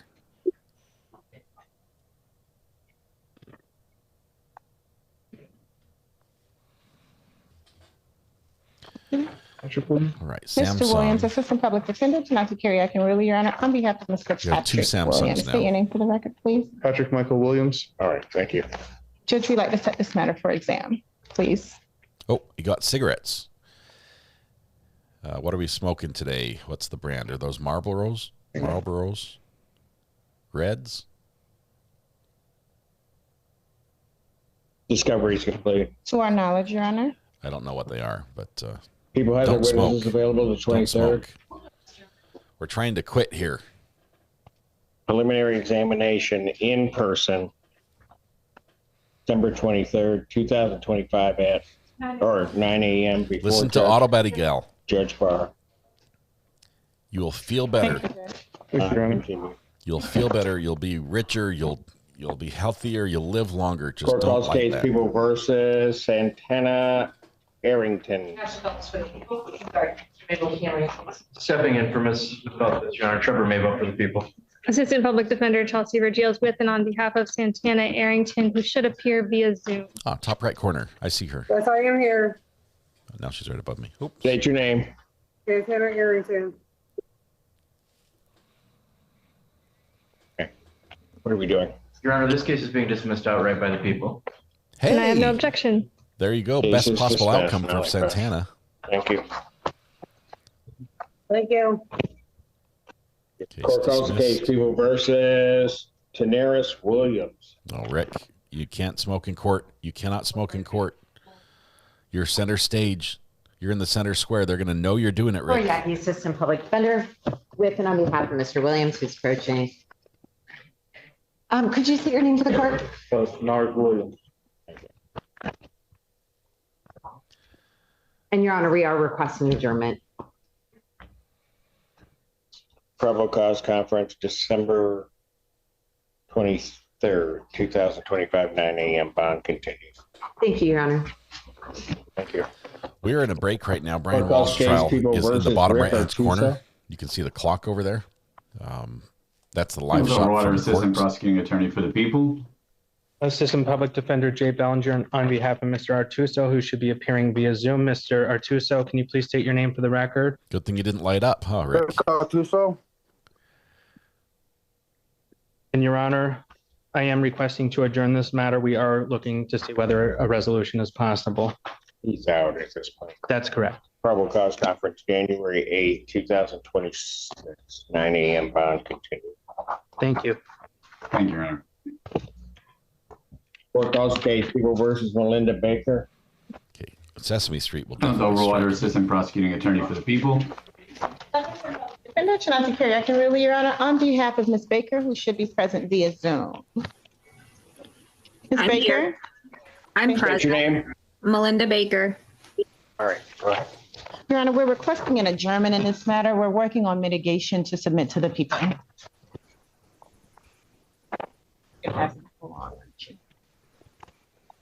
Ty came back, Ty Allen, but his Probable there he cause is. conference, Tyshawn January Allen, 8th, recall. His name is wrong. 2025, 2026, 9 a.m. Bond continues. Thank you, Your Honor. Thank you. Court calls case People Gotta versus move. Samuel Allen Dabney.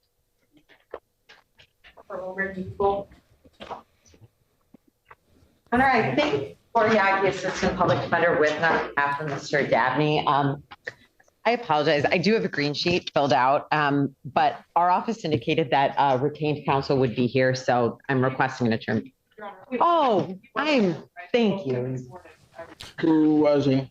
Thank you. Thank you, Defendant. I'm sorry, Your Honor. All right. Every time the people leave Zoom, the picture gets bigger and the chance of getting a copyright strike from Sesame Street goes up on the channel. So I have to constantly cover the TV. I'm currently in Michael Gauchner's video covering Sesame Street, where Elmo is interacting with Michael's child, and the child is enjoying it.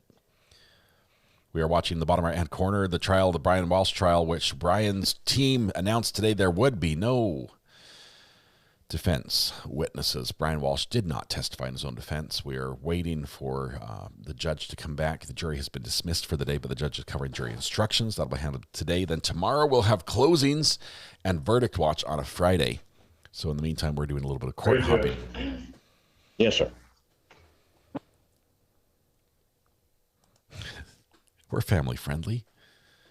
Your name, sir. Kerry Mitchell is here on behalf of Mr. Samuel Dabney. My P number is 42028. We just respectfully like to get a exam date. I have received the discovery. Thank you. People have their witnesses available the 23rd? No?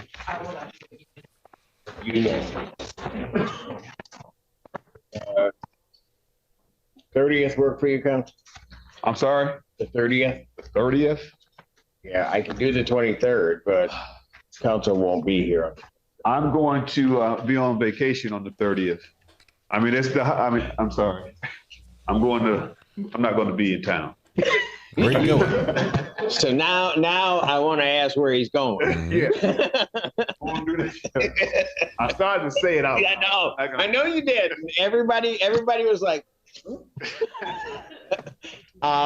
the 20, what is the day? Go ahead. I do need what day? I could do it the 23rd. You won't be here on the 23rd. But your partner will be? No. She has no partner. She is a woman unto herself. I'll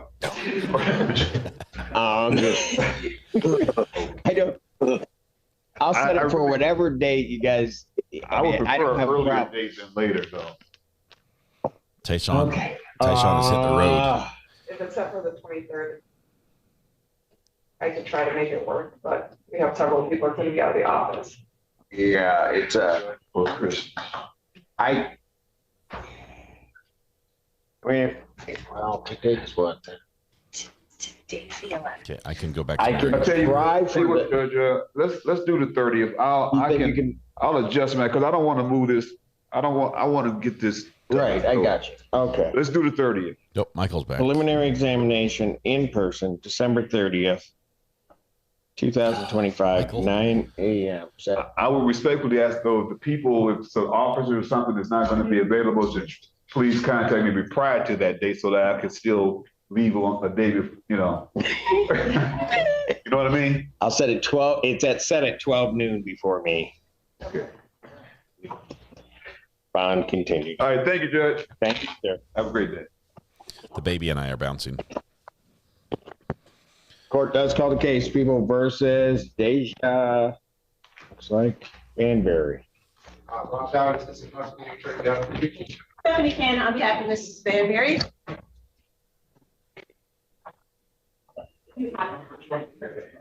Good morning, Your Honor. Please state your name. Jiminy Banbury. And Your Honor, I am asking for an adjournment in this matter in order to have meaningful conversations with my client regarding this particular case. Her actual attorney was in an accident this morning. Oh, whoa. Hope she's okay. Probable cause conference, January 8th, 2026, 9 a.m. Bond continued. I bet he can see 100 in a day. Court calls case, People versus Emmanuel Barnkhouse. Bob Dowd here, prosecuting attorney on behalf of People. Stephanie Cannon on behalf of Ms. Barkhouse, who's appearing via Zoom. Could you please state your name for the record? Emmanuel Barnhouse. And Your Honor, I'm going to ask for an adjournment. Some information has come to my attention. I do definitely need to speak with my client regarding that information. I'm asking for a 2-week adjournment. Where's the defendant? We'll also adjourn this one. Probable cause January 8th, 2026, 9 a.m. Bond continued. It's a month adjournment. Thank you. 2 weeks. Thank you. Tyshawn, you'd be out of here Court if you had calls a good case cell versus signal. Derek McGuire. Now you're at the back of the list. Trevor Mayville for the people. Assistant Public Defender Jay Bellinger on behalf of Mr. McGuire, who approaches, Your Honor. And Your Honor, if I don't know if you'll let us approach briefly on this. Pardon? I don't know if you'll let us approach briefly on this. Yes, you may. Thank you. Okay, well, they approach and go off the record to discuss sensitive matters. Michael Gouchner has set up his screen to cover, if you can't see where I am, I'm down here in the corner. Well, now I've moved. He set up his screen to play Sesame Street for his child, which is great for his child, but bad for us, because Sesame Street is copyrighted material, and if YouTube detects that it's been played on my channel, they'll inform Sesame Street, who, surprise, surprise, has lawyers. And we don't want In this matter, zoinked. having reviewed the competency report, the court would find that the defendant is incompetent to stand trial and not restorable. And the people are attempting to try to figure out exactly what they're going to do. That's correct, Your Honor. So how long will it take for the people to figure that out? Because otherwise this thing is going to sit in limbo. Your Honor, under normal circumstances, I would think 7 to 10 days would be plenty of time for me. All right, then what I'll do is I'll make that finding, but I will adjourn for continued competency hearing. I guess it would be to the 30th, 2025, 9 a.m. Thank you very much, Your Honor. All right, thank you. We just saw some motion in the Brian Walsh trial. Okay? They have to get down. Got it. Court does call the case. People versus Jessica Brascala. Good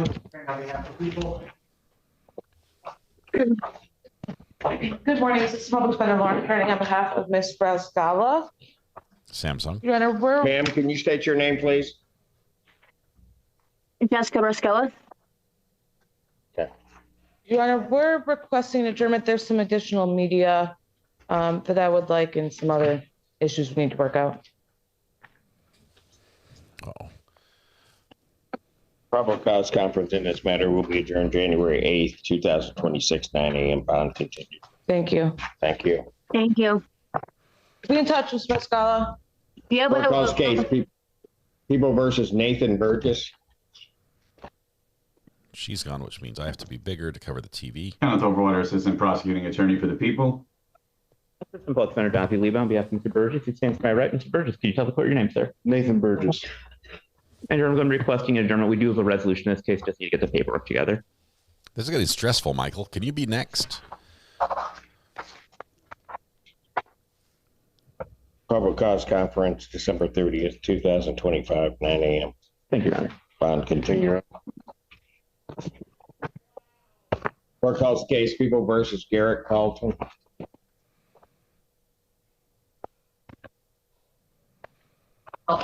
Assistant Public Defender Jay Bellinger on behalf of Mr. Calton, who approaches. Mr. Calton, can you please state your name for the record? Garrett Carlton, good morning, Your Honor. Good morning.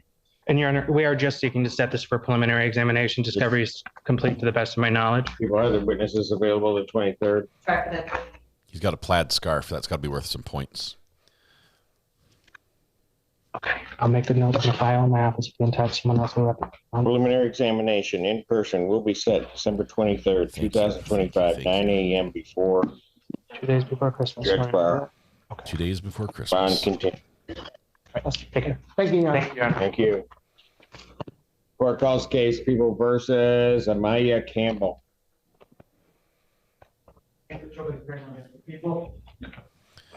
We expect the court to come back in the Brian Walsh case in about 9 minutes. That's one of Ms. White's cases.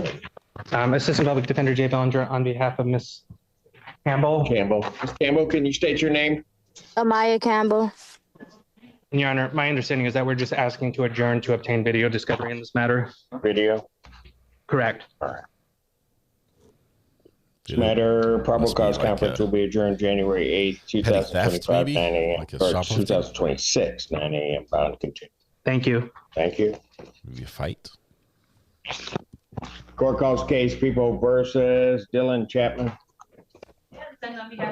Assistant Public Defender Jay Bellinger on behalf of Mr. Chapman, who approaches. I have a scam call. Hang on. Hello? Hello?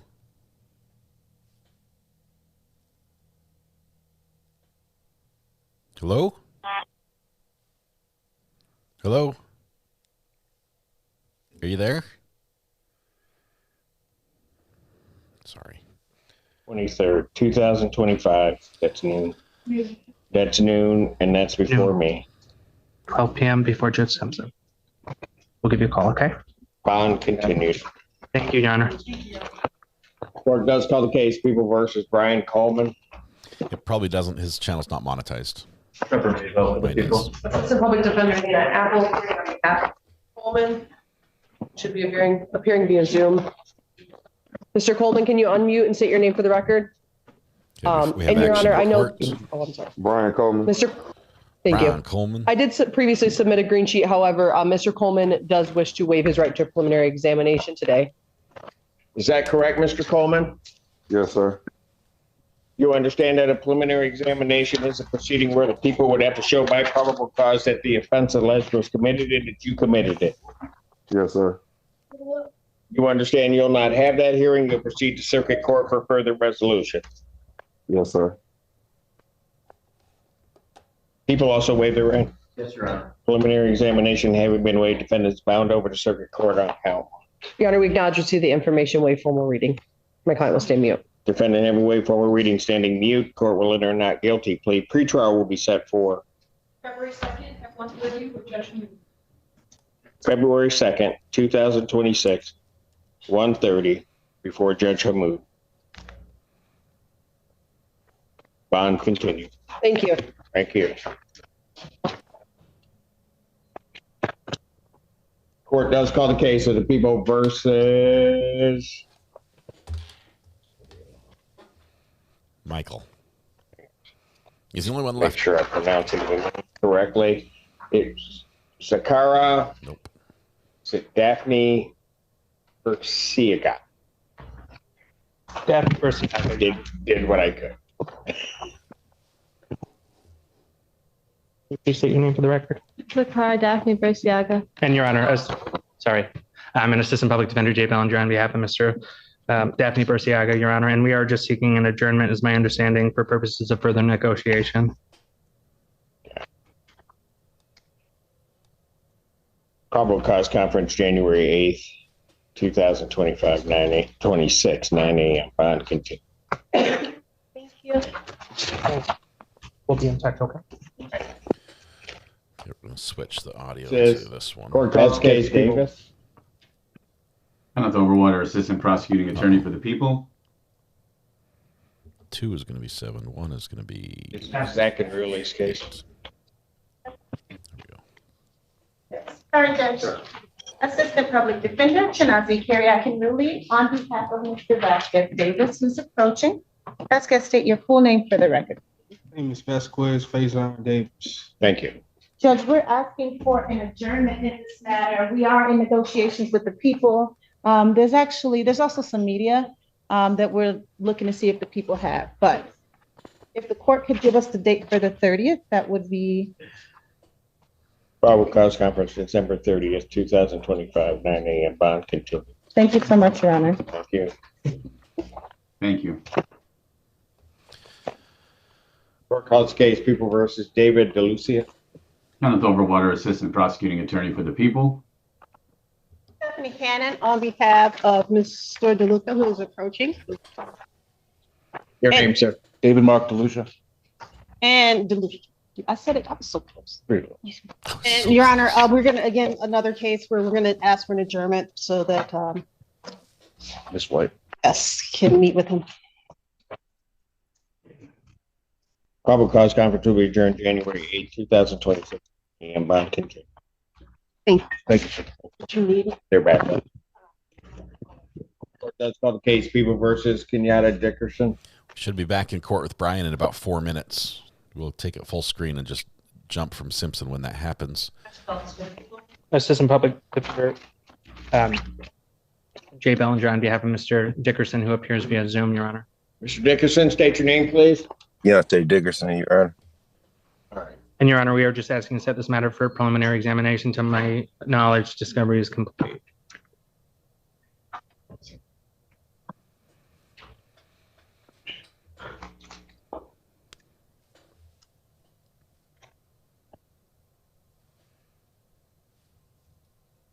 Preliminary examination in person will be set December 23rd. Will the people have their witnesses available? We'll try. 2025, 9 a.m. before Judge Barr. Thank you, Your Honor. Thank you, Your Honor. Bond continue. Court does call the case People versus Noah Bowen.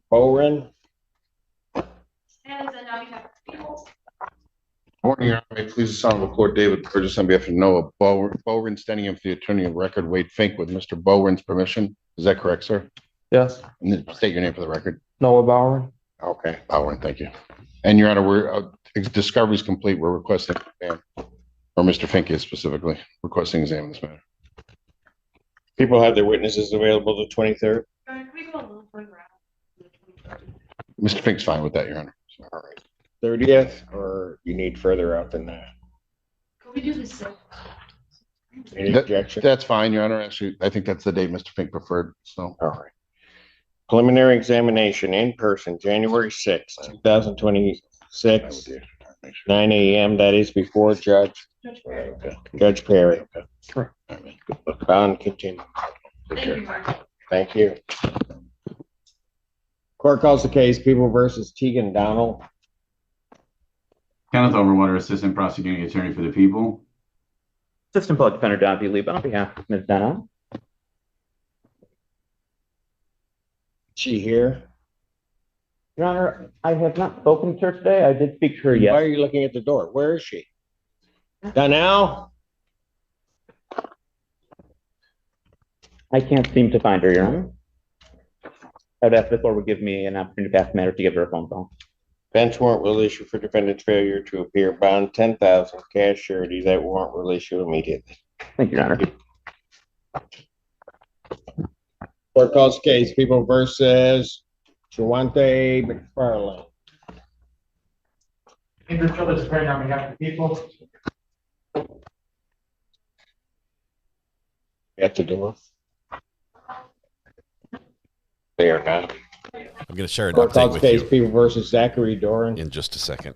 And thanks to our amazing mods, in this case, Amber. People.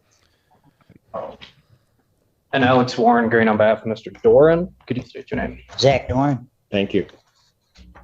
Your Honor, we are asking the court to set this matter for a preliminary exam. And no objection, of course, Your Honor. We will let the court know that the victim is present in court and wishes to address the court again about the no contact order. I'm sure the court recalls the victim in this case is the defendant's father. Yes. Yeah, it's been 6 weeks. They're lying. And I think I denied the no contact at that time. Is that correct? You did, Your Honor. All right. I'm not, unless there's something else, I'm not likely to change my mind. I'll hear from him, but I need these mouse. I'll set preliminary examination in this matter in person. December 23rd, 2025 at 12 noon. That's before me. Sir, I am not, just so that you know, I am not, I'll hear from you, but I'm not likely to address any issue regarding that. I'll hear it on the 23rd in any event. All right.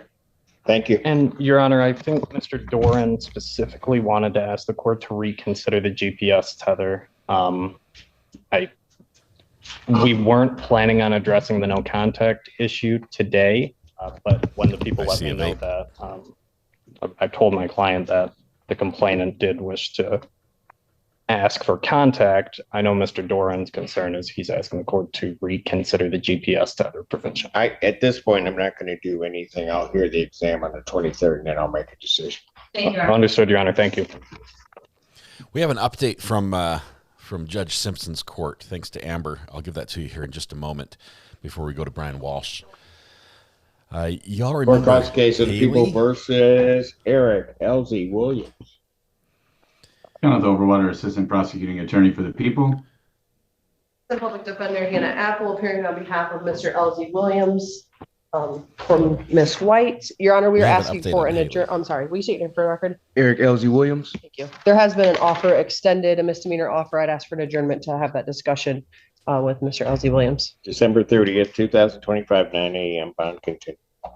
Thank you, Your Honor. Thank you. Michael's prepping the props, or getting the baby ready for court, I should say. Court calls the case of the people versus Terrence Ginyard. Kenneth Overwater, Assistant Prosecuting Attorney for the People. Assistant Public Defender Jay Bellinger on behalf of Mr. Ginyard, who approaches, Your Honor. Can you please state your name for the record? How you doing today, Your Honor? My name is Terrence Ginyard. Thank you. And Your Honor, to address the matter first, we would just be asking for an adjournment. I did email Mr. Overwater. I'm looking into a reduction request, so I'd be requesting a couple weeks on that. I see a cat. He's switched from baby to cat. Without objection, Oh, no, January dog, 2026, 9 a.m. My offense, dog. Continue. Thank you. And Your Honor, Michael without has all the props. trying to push my luck here, I did just want to briefly address a condition of Mr. Ginyard's bond. With regards to the home confinement that he's currently on, he is asking for you to allow him a GPS tether in lieu of that for purposes of seeking housing, as he has to be out of his home by the end of February due to Section 8 no longer being available. Alternatively, he is seeking some time out on home confinement for purposes of doing the same. And if I may say something, Your Honor. Don't. If you don't mind, attorney says careful. so we slowed down at U of M for the season. I'm at another job at Aubrey's in Dexter. My agent knows all this, so he gives me the time out for that as well. I have to move from my place, not because of eviction, but because they're no longer taking Section 8. I talked to my housing choice voucher recipients, and they told me that Washtenaw County housing is like 4 months out the way. No one has places here, so I might have to move to Wayne, other places. They gave me a list and choice of places because I've been in my home for 5 years. But just calling around is not going to let me get into a place, and I'm trying to find just somewhere because I am a convicted felon. So I can't just go to like McKinley out here. Yes, sir. Okay. Attorney says stop talking. Do people have a position on this? Well, I'd allow him to. I also believe that today the matter is set for sentencing on a bond violation. So that would certainly be something of a concern. But the people see no benefit in Mr. Ginyard becoming homeless. So I would leave it in the court's discretion. Your other probation has given you certain times out. So I'm not on probation, Your Honor. I'm talking about as far as the ankle monitor that they had requested. The agent across the street has given me time to go see my daughter, who was in UNIC. That's now getting better. I got you. Yeah, that's good to hear. Yes, sir. And what is he asking for specifically? Your Honor, he is asking for a GPS tether in lieu of home confinement. Just tracking. Just tracking. Do it, Judge. He's got a good excuse. Okay, hang on. Sorry. We've got to go here. We have an update. On our friend from Judge Simpson's court. She had her child. We're back on the record in the matter of the Commonwealth versus Brian Walsh, indictment 2023-0091. Life is good. All right. Let me make some space over here. Amber checked in with her. She says things are so much better. She wanted to say thank you to everyone who helped her get her back on her feet. You remember she was doing DoorDash with headlights taped to her car because her car lights didn't work. She didn't have any money. She's a victim of crime. Her dad killed her mom and 2 of her siblings. She had 1 remaining sibling. She got in over her head in a rental situation, and you guys came through in a huge way and through a GoFundMe to help her get on her feet and pay for everything, get rid of the debt that was over her head. So I know you haven't had a long time to look at them, but she says thank you. We'll take a stab at seeing how far we can get today, and then we'll reassess whether we need to charge conference a little bit more tomorrow. All right. So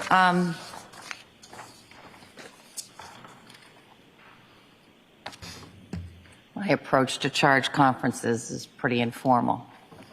And so what I'll ask for each of you to each side is, based on your initial review of the draft, where's the first page that you wish to either bring something to my attention because you either don't want it in there or you want it in a different way? So an edit or an extraction or an addition. What's the first page for the Commonwealth? Your Honor, I'd say page 15 going into 16, the impeachment by prior conviction. All right, stop right there. And does the defense have anything before page 15? Number 1. Page 1? Are you joking? No. It's, I'm sorry. Premeditation. I'm sorry. I have it 1 here, but I meant what my notes are saying. It's paragraph 1. I said page 1 is the index. Actually, it's not really page 1. Table of contents. All right. So what page? Page 6, and I'm just lodging my objection, Judge, to otherwise the instruction complies, in my opinion, with the model jury. I'm renewing my request for my modification. You're not going to get it. That I filed on behalf of defendant's request for jury instructions concerning consciousness of guilt, emotional evidence, and bad acts. Paragraph 1, I am asking that the section be regarding the timing of premeditation be removed for the reasons I stated in the motion. All right. I read your motion.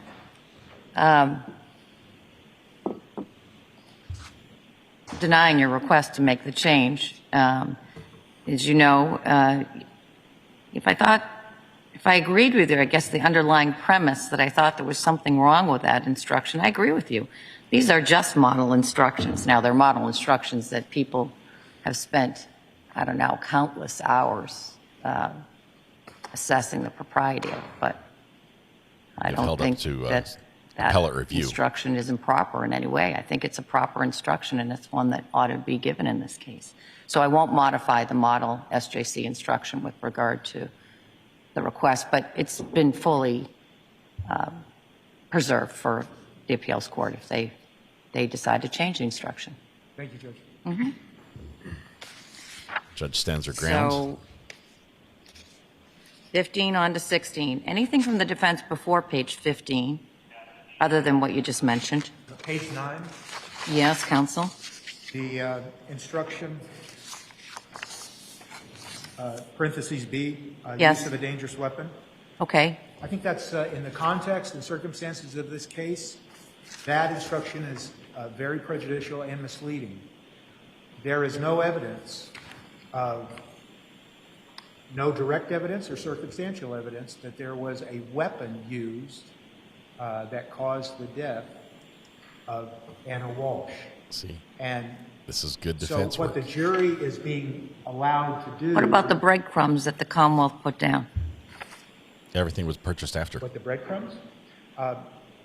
Well, why don't you argue, and then I'll let them. I don't want to make their argument for them. That would be improper. But I want to get to the right answer. So go ahead and you argue, and then they'll argue, and you'll have an opportunity to rebut. I understand the admission of the exhibits, and I understand the admission of the hacksaw, but to suggest to the jury that they can just pick and choose whatever, quote, weapon, even if you can define it that, and just speculate as to, well, this was used, this wasn't used, that is requiring the jury to speculate that a weapon was in fact, in the first instance, that a weapon was in fact used when there's no evidence of that, and secondly, to speculate that some of the evidence that was introduced could have been, might have been a weapon that was used without any evidence that in fact it was. And given the state of this evidence, this instruction invites the jury to speculate without sufficient evidence to reach its conclusion, and I would ask that it be removed because all it does, well, I'm repeating myself. I'll leave it at that. All right, Commonwealth. Your Honor, it suggests from the evidence it's a reasonable inference based on the safari history and the searches regarding getting DNA off of a knife, using a dishwasher to remove DNA. One can infer that an object was used, a dangerous weapon was used to murder Anna Walshe. There's also the evidence of the defendant's trip to the Vin and Liquors dumpster when the liquor store was closed. I believe the manager of the liquor store identified it as the defendant throwing that bag in the dumpster. That's prior to the trip to Lowe's or any of the stores where he purchased the materials. I would suggest it's a reasonable inference that a dangerous weapon was used here and would ask that the court keep that instruction in. I might have misheard, but I thought I heard Ms. Cusick say DNA on the knife.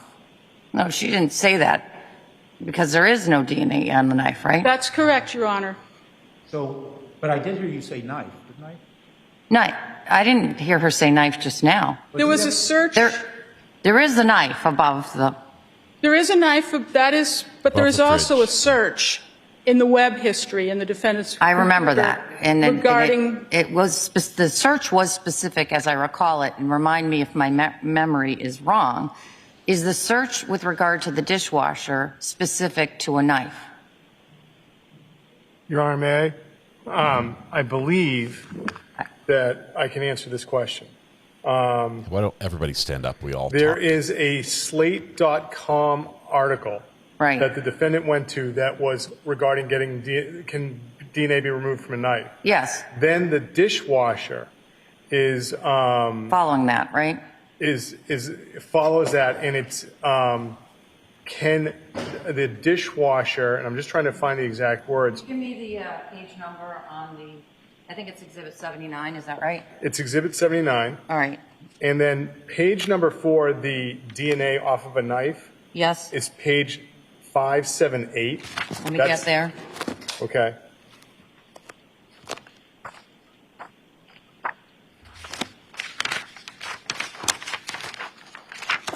I'm there. Okay. Then if you go to page 670. Hold on, I just want to look at these. Sure, I apologize. How long does DNA last? Is it possible for DNA to take DNA, clean DNA, off of a knife? And that's done on 1/1/23 at 9:34 a.m. Yes, Your Honor. Okay, and just putting all this evidence together, when was the Vinton's Liquor is also on the 1st. It's at night because I remember it being a little dark. What Yes, time Your is Honor. that? It's dark at at Vin and Liquors. 5:30, 4:30, something like that? 5 p.m., Your Honor. All right. Okay. And so if you were to go to page 670. Yeah, let me get there. Yes. And if you were to go to record 2430. Does the dishwasher clean blood? Yes, Your Honor. That's at 1/1 at 1:52, also before the. Vin and Liquors. Right. And then on page 671, there is record 2433. Is it possible that a knife that which had blood on it remains contaminated with HIV after it's been washed with hot water and dishwasher soap? Yes, Your Honor. Mm-hmm. And so. And above it, does the dishwasher clean blood? Yes, Your Honor.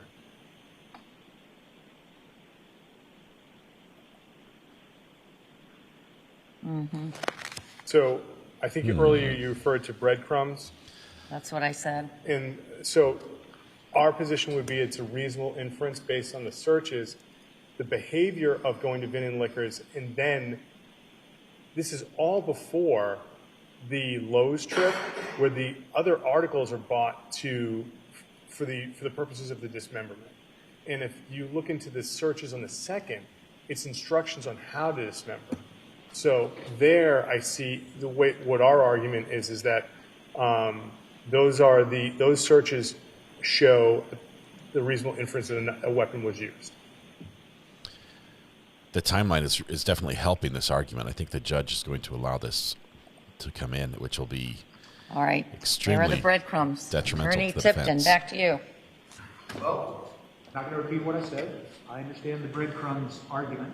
However, I would ask then, I think I see the writing on the wall, that the instruction will remain, but I would ask then, to be fair and balanced, that a sentence be added, that you are not to speculate about whether a knife was used, or words to that effect to help guide the jury to avoid speculating about any and all of the tools and weapons, so-called weapons. I just think the jury's going to think, oh, I can cherry pick whatever I want to and call it a weapon and use it to find the defendant guilty of first-degree murder. And I'm trying to make sure that the jury does not get such a broad instruction that allows them to speculate. So I'll leave it at that. I think they can conclude that a knife was used to conduct the murder. We have evidence of the knife prior to any of the shopping trip. I'll give some more thought about whether I add some language in there with regard to speculation, and if you wish, you can provide me with some recommended language. But as you know, the whole issue of speculation is handled quite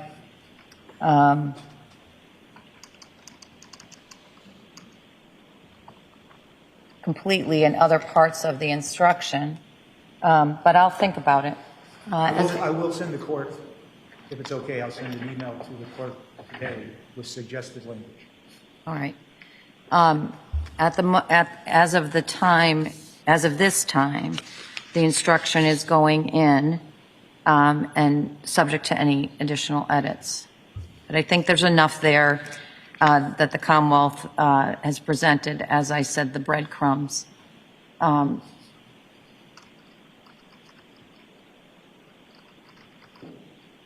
Which, you know, this case is what it is. It's been a circumstantial case from the beginning. And so those breadcrumbs are important for the Commonwealth's case. And I think they've properly established it to a sufficient degree to get this instruction about use of a dangerous weapon. But I'm also mindful of what you say. I'll go back and look at the section about the prohibition against any speculation or guesswork and see if I feel like it accurately and completely addresses those concerns. And I'll be open to seeing whether there's something else that needs to be added to make it more easy for the jury to digest this aspect. That's all I can say right now. All right. We're still at the defense. Anything else before page 15? No. All right, so now we'll move to the other side. What is your, I'm moving to page 15. Did you say 15 into 16? The impeachment by prior conviction? Yes. And I guess I lifted part of this language from the defense's request. Your Honor, this appears to have language suggesting a testifying person being impeached. That's probably because when the defense I lifted it from your instructions, and at a time when I think that was the expectation, but let me go back.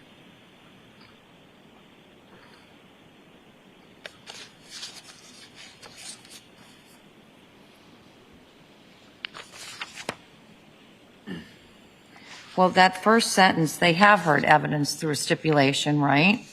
Is it later than that I only read the first sentence so far. You've heard evidence, they have through stipulation, right? Yes, Your Honor, that sentence is okay. It's on the next page only for the limited purpose, and I suggested limited purpose. I see.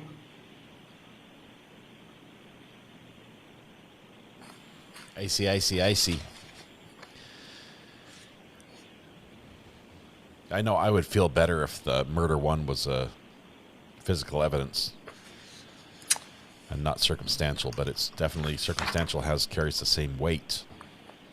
So does the whole thing come out? Your Honor, I note in Commonwealth's motion in limine number 12, paper 198, the Commonwealth laid out the purpose for which it was seeking to bring in the evidence of the federal charge. Perhaps that language from that could be substituted, as you may only consider this evidence to understand the relationship between the defendant and the victim, or something of that nature, to understand the complete circumstances of the situation in the home at the time of the events at issue here. Well, I don't like that. I think, Your Honor, the model instructions all do seem to include you may only use this for the limited purpose of, and I suggest they should be given a purpose and. Well, but it's not impeachment. I mean, I did put that in there last night based on the information I had at that time. But that prior felony conviction is no longer impeaching Mr. Walsh.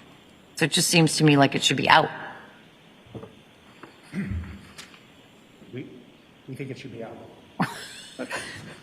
Then maybe it should be out. I mean, it's no longer impeaching him, and the relevance of the prior federal conviction goes to motive intent, it seems to me, right? Your Honor, I suggest there were reasons it was introduced to understand the relationship in the home as way of a shorthand. So, but I agree, it is not impeachment evidence. All right. My present ruling is that whole section's coming out now. The reason the impeachment by prior inconsistent statement is now in italics is, I'm sure that happened with some witness, but I'm not 100% sure. I don't think it did. At least. Anybody? No, nobody was impeached. Your Honor, I think some witnesses may have testified a little bit differently than they had previously and were shown documents. I don't know that it rose to the level of impeachment, but that was Jim. There was some questioning of some witnesses about something they had said previously. Yeah, I just don't think that we ever got to a statement. I don't remember anybody grabbing a grand jury transcript and cross-examining. The closest we got to it, I think, was Jim yesterday, Mr. Mutlu yesterday, and that wasn't with a prior statement. It was his prior statement, but he just said, I don't remember. So was that enough to warrant the instruction? Certainly, if the defense wants it out, we agree we should take that out.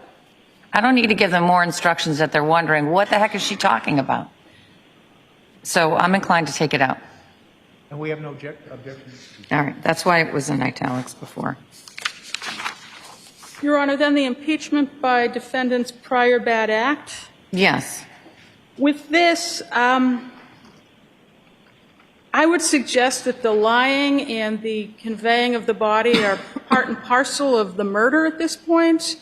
It's the disposal of the evidence of the crime and the lying about what he had done. I would suggest it's not a prior bad act. It's part of the evidence of the case.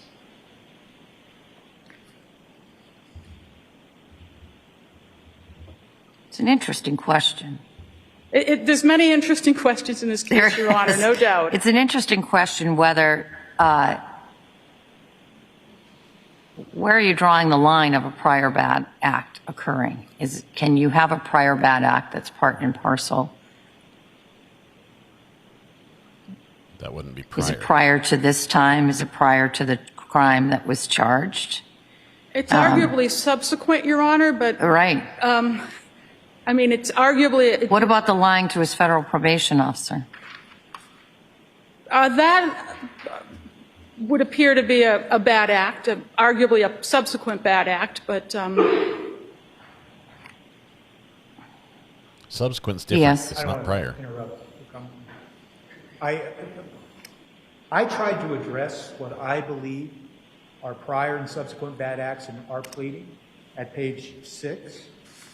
And I took it from the Massachusetts Jury Trial Bench Book, and I modified it only to accommodate what I believe is relevant and pertinent. And the gist of that model instruction is to make sure that the jury if they hear what they consider to be bad, and I frame our instruction as prior and subsequent bad acts, that he's not charged with those, and that they have to, just like the model instruction says, if they deem those to be bad or subsequent bad acts, they can only use them for a limited purpose. And I think that this jury will probably be asking themselves, I don't know who in the world wouldn't ask themselves, that's a bad thing to do, if they believe that the body was dismembered, and if they believe that the body was disposed of in bags, anybody's going to think that's a bad act.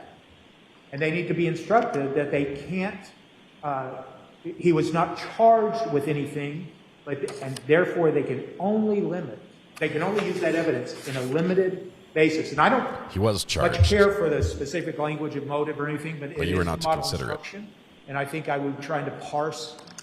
So I'm looking at your instruction right now, and that really deals with the art fraud, right? Are we on the same page, Yes, Attorney we are. Tipton? We are. But are you suggesting, I just want to make sure I understand what the respective positions are. Are you suggesting then that you want to expand that, so you want an instruction to the jury that includes the language that I have in there, which is lying to the police and disposing of the body of Anna Walshe? Well, and the lying to the probate. So that's not what's in here, but are you saying do what you did, Judge, in the instruction, but add what I want in instruction 6? Is that what you're telling me? yes. Okay. But Do you want that to be included, so in the proposed instruction, and just so the record's sort of clear, I'm talking about the defendant's request for jury instructions concerning consciousness of guilt, emotional evidence, and bad acts. I don't know what the docket number is, but I got that. It was filed yesterday, December 10th. And I'm looking in particular at your request number 4, prior and subsequent bad acts. That's what you were referring to, Attorney Tipton.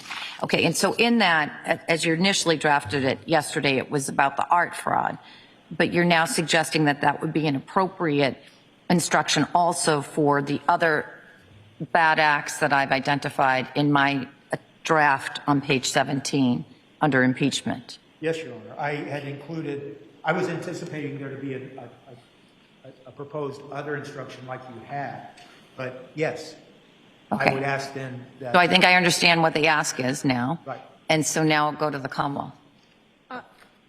Your Honor, I think I understand it better as well. It also says in the instruction about the middle of it, if you credit the statement. We're just looking I at the don't know middle. that we're specifically talking about a statement here.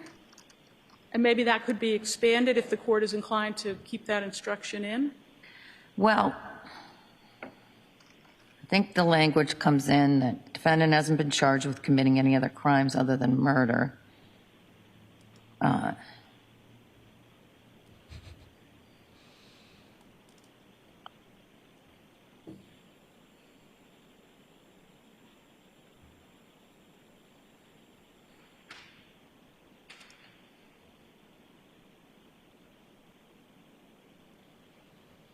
just pausing there because if I move the federal art conviction in, somebody could wordsmith that and says, oh, yes, he was. He pled guilty to a federal crime. Maybe the better way to say it is the only charge you need to consider is the present charge of murder. You looking at the first sentence? Yes.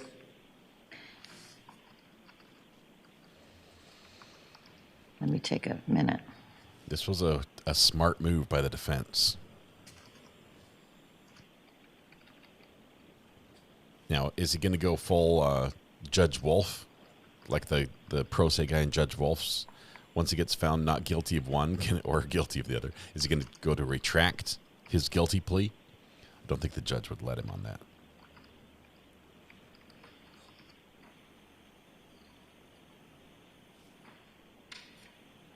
I think that would be his plan. If for some reason he's found. All right, so if I say something along the lines of, the only charge the defendant is now facing is the charge of murder.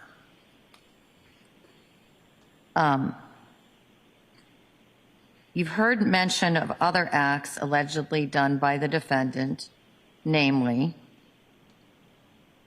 and I wrote a few things in there, and it would seem to me what the defense is asking is that I add, the language that you have in your request was including acts involving a federal case concerning art fraud that he was charged with in 2018 and sentenced in 2024, comma, I'll just put them in date orders, right? Lying to the police and or disposing of the body of Anna Walshe and or lying to his federal probation officer. So all four things would go into that parenthetical. Good.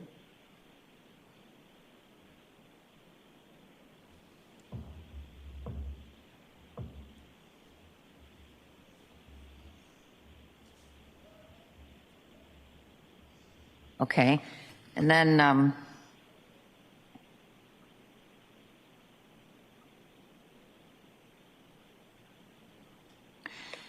I would pick up with what the defense has. You may not take the defendant's prior acts as substitute proof for that they committed the crime charged, nor may you consider them as proof the defendant has a criminal personality or bad character. And then the rest of that, you see that all there.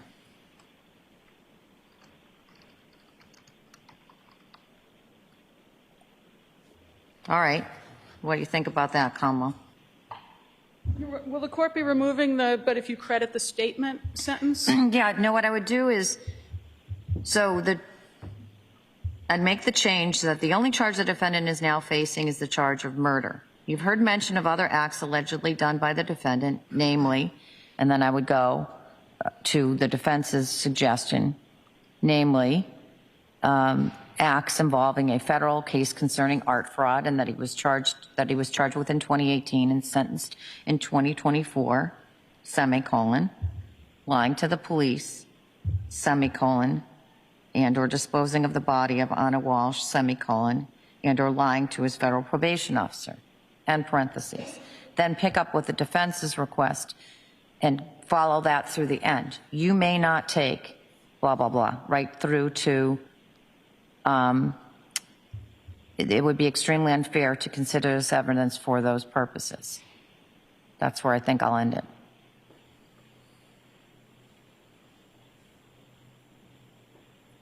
So you're not, Then I go back. I don't think that's appropriate to add the for one thing.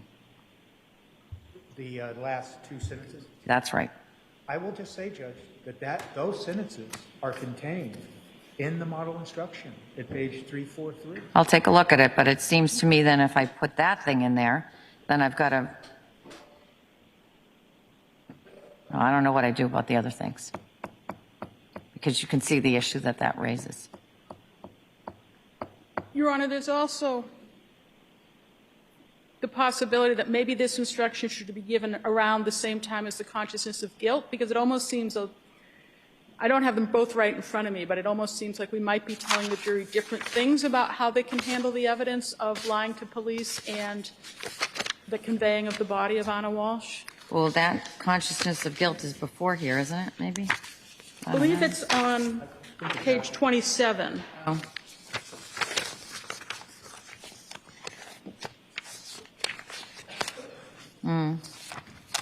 This is really complex. It's a defense strategy. Well, I had this all in this section because I thought I'll put the 3 impeachment things, but now 2 of them are gone, so it doesn't make any sense, I suppose, standing alone. Maybe we just go straight from witness credibility to experts, which makes more sense, and move this impeachment paragraph later in the instruction.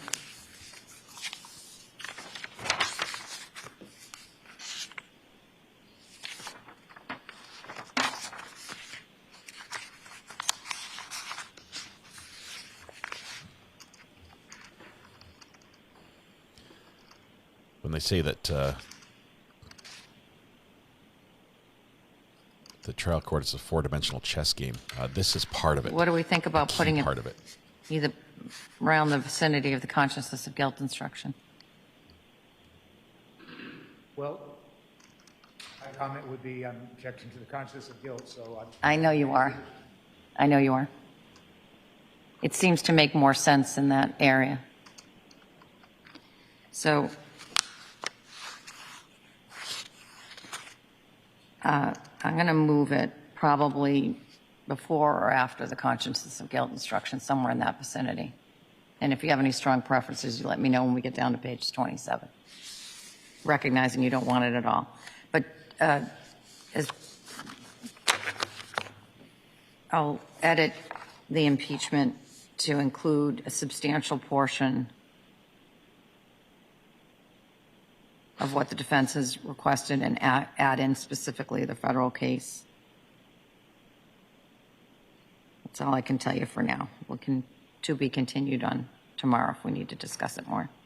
and I understand the court's not going to include the last two sentences, so I'll just lodge my objection. Okay. So lodged. What's the next edit that the Commonwealth has? Commonwealth has page 27. What's the next edit the defense has? 27. Nobody likes penny turn 27. What did I do on that page? No, I can't do that. Let us see. Okay. That's COG. Who wants to go first with what I got wrong? Your Honor, I would suggest here in the italicized language. Yes. In the course of the trial, there was some evidence suggesting that the defendant may have intentionally made certain false statements before his arrest, and that he may have taken steps to conceal the disposal of Anna Walsh's body. I would just suggest that that should be tried to conceal the disposal of Anna Walsh's body. And in the... Well, the fact that it was unsuccessful is something you can argue. I mean, there is some evidence that he may have taken steps, right? That's not inaccurate. Correct, Your Honor, that's accurate. What do you want me to add? I was thinking you could subtract some words and perhaps make it more concise, but that is certainly All accurate. right, so what do you want me to subtract? Rather than saying taken steps to conceal the disposal of Anna Walsh's body, it's tried to conceal Anna Walsh's body. It's not so much that he was concealing the disposal of it, he was concealing the body itself.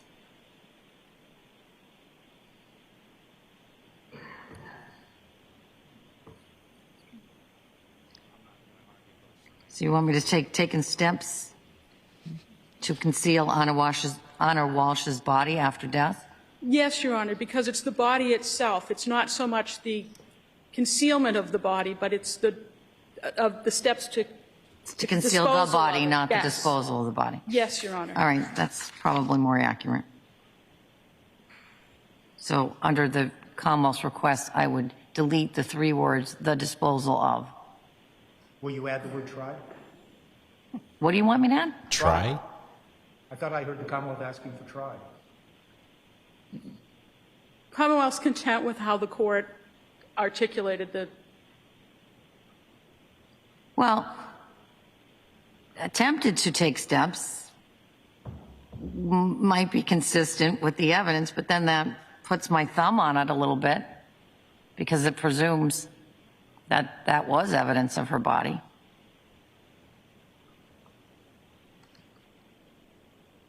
All I was responding to was the Commonwealth suggested the word tried. I think that is more consistent with what the evidence shows. I'm just talking about tried, not waiving any argument to the conscience. All right, I'm going to leave it like it is with the removal of the disposal of. I don't like the tried part. In the next paragraph, Your Honor, in the italicized, defendant did attempt to provide false information. I believe it would be did provide false information.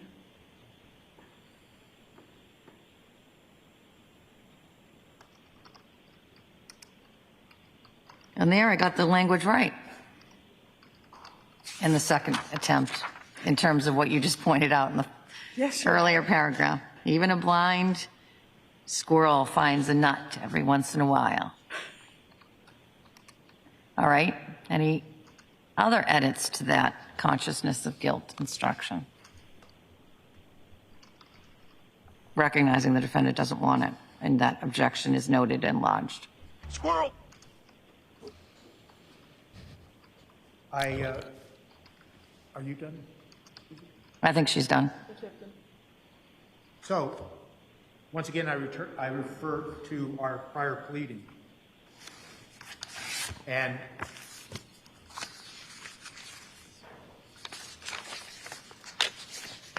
on page 4. Yes. I'm asking that be included. And I modeled that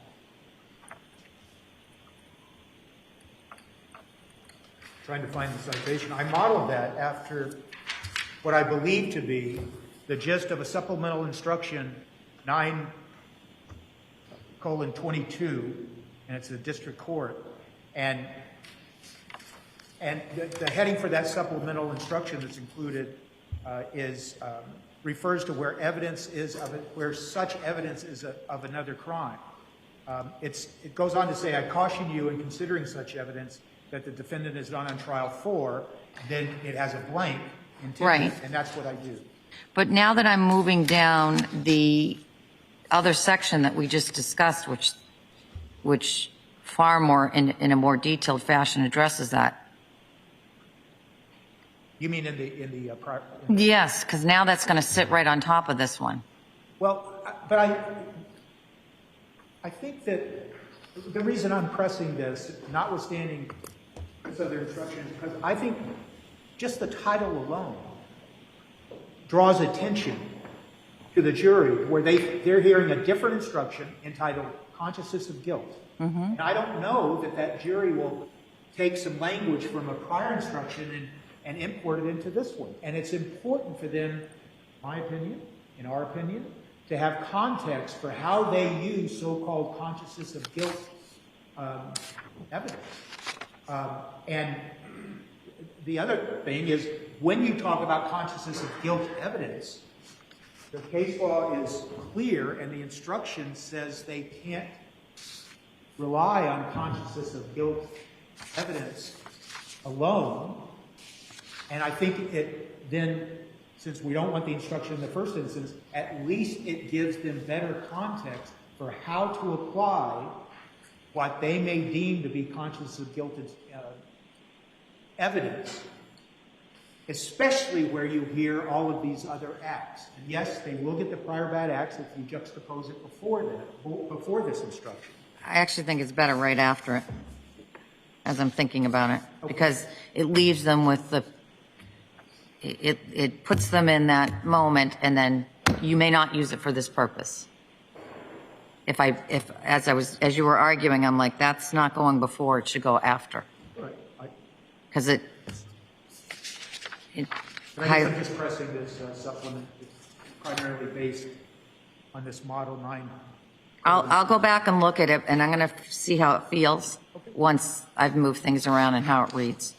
All right? Okay. And of course, you know this is coming, so you will, I am sure, as you all, I know you will. You're going to take those parts of my instructions that you want to highlight to the jury and put them in part of your closing arguments. And so you'll know where it is, and you can point directly to it so that you highlight.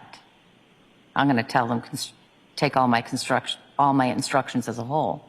You're going to drill them into the ones that you think best suits your client's argument, including this one. But anyway. I may, but... or not. Having said that, I guess I just want to ask a question. Yes. Does the court intend to supply written instructions to them? So what I do is I don't give them a written instruction during the actual charge. And there's a very simple, I'm a very practical person. I've been sitting on the bench now since 2017. And not once, and I'm not proud of this. There are other judges that do a better job at this. There's not once, no matter how many times I read this, no matter how many times you read it, there's always a wayward S that sticks in there, charges instead of charge. or some other less than perfect product as I read it. And I edit those on the fly, and I tell them, typically, it's my oral instructions, not what you put in the writing. I've never had something that's been a huge guffaw, but it could happen. I don't think it's going to happen in this case. But I don't finalize those instructions until after I've read it to them, made those edits, and I sort of a running game I have with myself. When are you going to get it right? Exactly right. Hasn't happened yet. I don't know that it's going to happen on this case. There's always some little niggling little mistake. So I don't give it to them in writing when I'm reading it. I give them copies of the charge when the exhibits go back. And my practice has sort of varied over the years. I should just send in one because I want them around the table talking about the instructions, doing it all together. That became cumbersome, so I've now changed it. I usually send in 5 or 6 copies of the charge. If they want more, they can have more. I usually tell them that. But I won't give them, they won't be sitting in the box reading the charge with me. That's not how I do it, and that's the practical reason why I don't do it. I don't want to be backpedaling. I want to give them the best product, both orally and in writing, that I can give them. So if that answers your question, that's how we'll do it.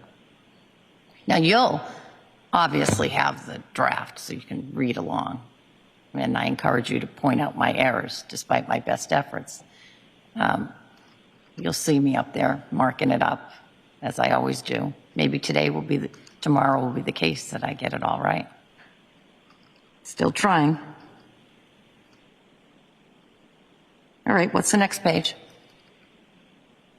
Your Honor, for the Commonwealth, not so much a page, but circumstantial evidence. I know the court has direct and indirect evidence in there at 23. Would the court consider also including circumstantial evidence in that?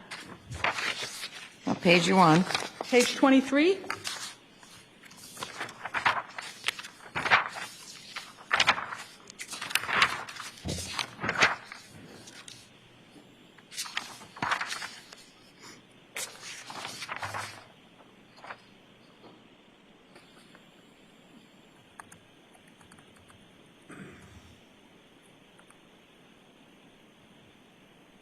Well, this is the plain language version of the circumstantial evidence. Yes, Your Honor.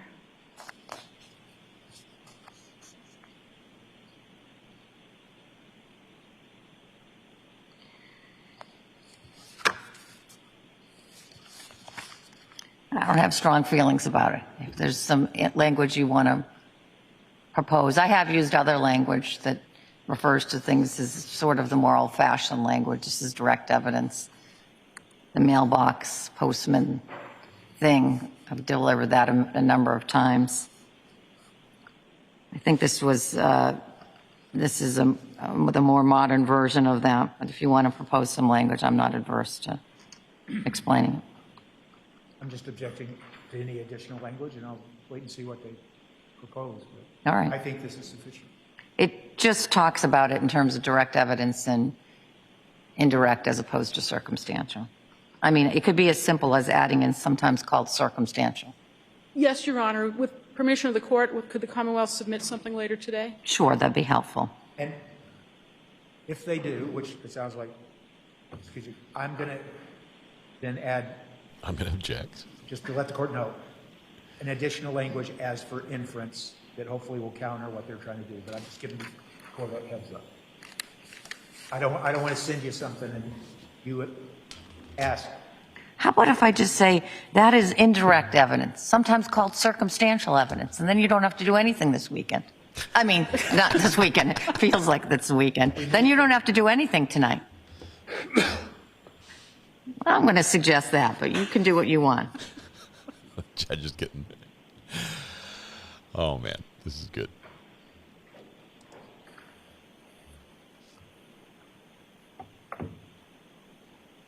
Okay, I've got the blind. I'm building the. All right. Anything else? I'm building the command. Just on the instructions. The blind squirrel. Not from the Commonwealth. All right. I really didn't mean to set off well, there's a word that comes to mind, but it wouldn't be judicial, so I won't use it. When I made my comments this morning about closing arguments. So let me just pontificate a little bit, Judge. We say, I'm always trying to stay a step ahead of you. It's not easy. And so I did start looking at this issue a couple of days ago.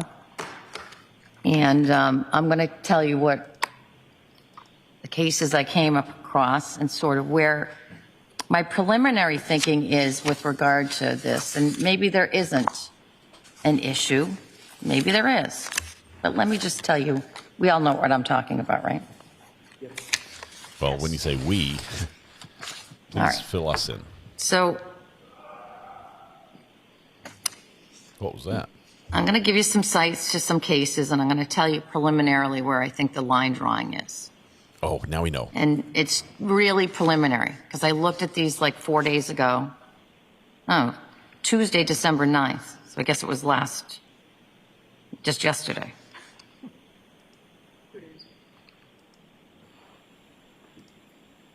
Well, no, that's not exactly when I looked at them. I think I looked at them this week, and I sent them to my law clerk on Tuesday, December 9th, or vice versa.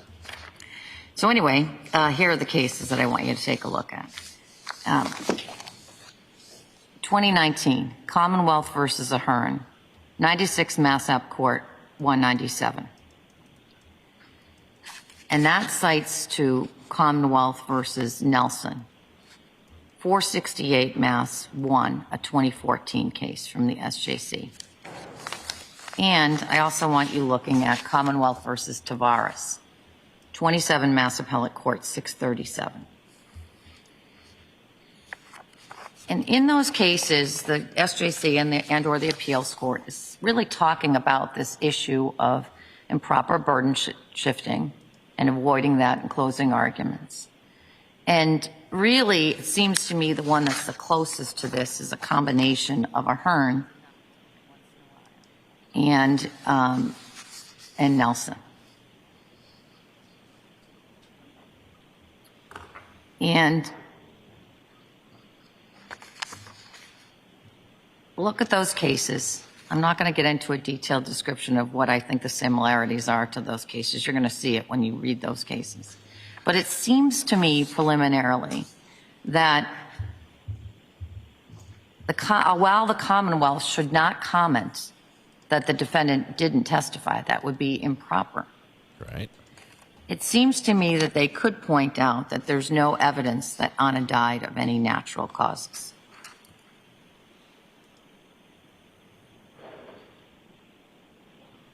Ooh.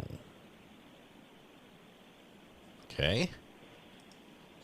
I read the pleadings that just came through.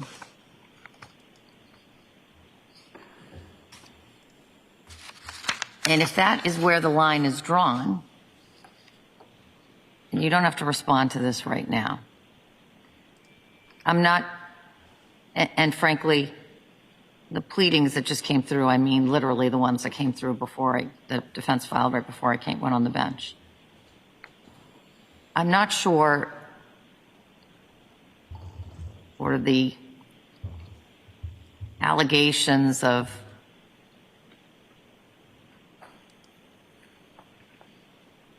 reneging on a promise are impacted.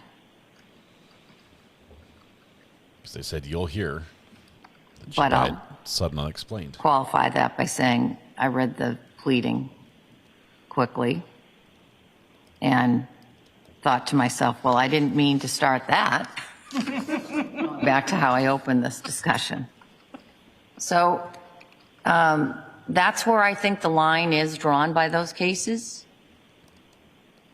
And knowing that's where I sort of am drawing the line, take a look at those cases, and we'll discuss it again before the before the closing arguments. Thank you, Your Honor. Just to be clear, I think and we'll read the cases, but what the court's saying is that you would think the Commonwealth could comment that something about That there is no evidence that Anna Walsh died of natural causes. And of course, the defendant can make his, I just want to be clear about this because I think we might reach some common ground here. That's what I'm trying to achieve. And I'm responding to something that the Commonwealth represented I'm not going to go into right now. So let's just stick to this, if we may. So if the government's allowed to say what you just What I just said.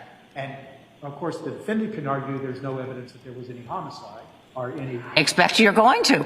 I certainly, or I shouldn't be here, I suppose. But I can once again recite the evidence of sudden unexpected death that came into evidence. What did? That's a little complicated because there's absolutely none of that ties it to Anna Walsh. There's no testimony before this jury that ties sudden unexpected death to Anna Walsh, is there? That's why we thought Brian was going to take the stand. Well, when the court asked me that, my response is the government's case is, using that phrase defense attorneys like to use, it's built on a house of cards suggesting that a homicide occurred without any direct evidence of a homicide. And so another causation of death should be fair game to argue because it's equally consistent. And citing the Eremos and Croft, if you have two equally inconsistent propositions, neither have been proved by reasonable doubt. There is no direct evidence of a homicide. And building on that, we've always said there's no direct evidence that anything that came into evidence, the acts of disposal, the acts of the use of tools, occurred after the death of Ms. Walsh. So why is it that the Commonwealth is allowed to ask the jury to speculate based on their circumstantial evidence? And I shouldn't use the word speculate. Reach some conclusion based on nothing more than circumstantial when there's no direct evidence of a homicide. And we can't, They can met out their burden with that circumstance. The law is clear there. They can met out their burden purely with circumstantial evidence. They can. And their circumstantial evidence with regard to the death, again, are those breadcrumbs and what they're going to argue those breadcrumbs mean from the searches to the scheduling, lying to the federal parole officer, evidence retrieved from the bags, and other, the other distinctions in the evidence. All of which, Judge, as we've always argued and we will continue to argue, came after any death. And so the issue is, what is the manner of death? Not all of which. And we now have evidence that from their own medical examiner, that death can occur suddenly, unexpectedly, without injury, and it's up for the jury to decide if they can. What evidence do they have as to manner of death when the real possibility, if not probability, is sudden unexpected death due to natural causes, as Dr. Atkinson testified to, and it's equally inconsistent with a homicide. All we're saying is they don't have any direct evidence of homicide. So why do they get to argue it based on their circumstantial evidence when their circumstantial evidence really might only speak to conduct post-death where the death was not a homicide? But there is evidence in the record before this jury that Judge doesn't want to say too much.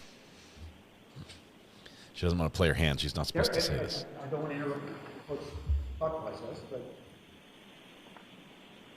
there was no objection whatsoever to the entire cross-examination of Dr. Atkinson. So all of that testimony is before the jury. It's not like we represented that, we made some representation that we will present evidence later, so we made it day. So you can make an argument based on circumstantial evidence. That's what they're going to do in their case.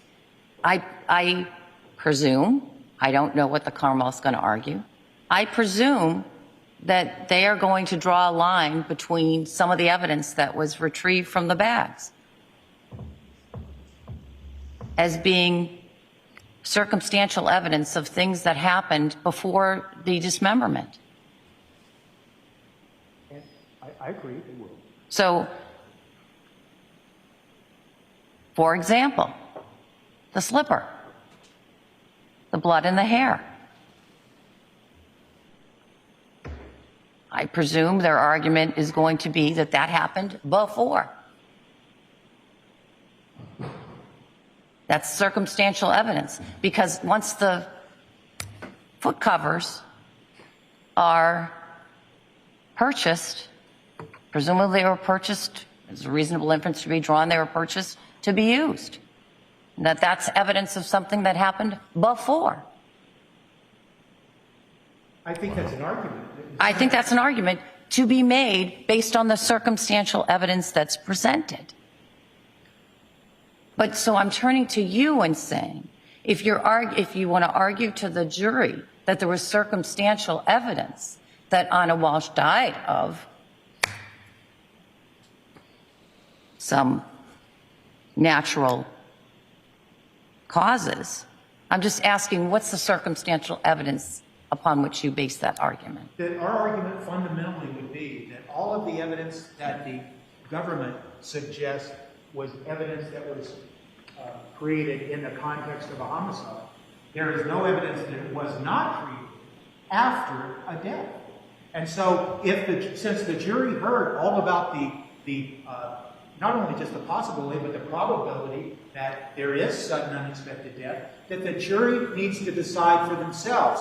Could it have been sudden unexpected death? And all of that evidence that the government is arguing is evidence of a homicide could be only evidence of an attempt to conceal a natural death. Evidence that a person, and using the language and conscience of guilt, a person is acting in a way not out of conscience of guilt, but out of fear or fright or anything of the sort. So why is it that, given the state of this evidence, we can argue our inferences that we believe the jury is allowed to make if they so choose, and if they decide that that evidence of concealment was evidence of a man acting innocently and not with a guilty conscience, then how did Anna Walsh die? Maybe she died a sudden, unexpected death, and he tried to conceal it out of fear or fright, as is contained in the language of the conscience of guilt. And so the jury gets to decide. And it certainly... This is a preface to his closing. That argument is there raises a reasonable doubt. And that's the evidence the jury heard. Your Honor? Yes. Listen, they may not want... I'm not precluding you from making that argument right now. And in fact, they probably want you to make that argument. I'll hear from the Commonwealth. Sorry for interrupting, Your Honor. Your Honor, this started out with a motion that the Commonwealth not make any reference in closing to representations by counsel in opening statement. The Commonwealth does not intend to burden shift. The Commonwealth does not intend to refer to matters not in evidence. There certainly was testimony from the medical examiner talking about different ways people can die. The Commonwealth is certainly entitled to comment on that testimony, which is in evidence, but the Commonwealth is not going to comment on the opening statement. All right. And that's why I was thinking we might find common ground here. Sounds like we have. Pardon? Sounds like we have. So as long as we're able to argue that a possible manner of death was sudden unexpected death, I understand that the government's going to stand up and say nonsense. Yeah. And we're going to say homicide, nonsense. All right. We found common ground? We found our battle line. We have. think we're close. Just keep talking. I don't need to be part of this conversation. I've directed you to the cases why I think they could say something short of commenting on your opening statement. And I've told you what I think they could say. And just be talking to one another Thank you, Your Honor. so that there's no surprises. There's always That's true. surprises.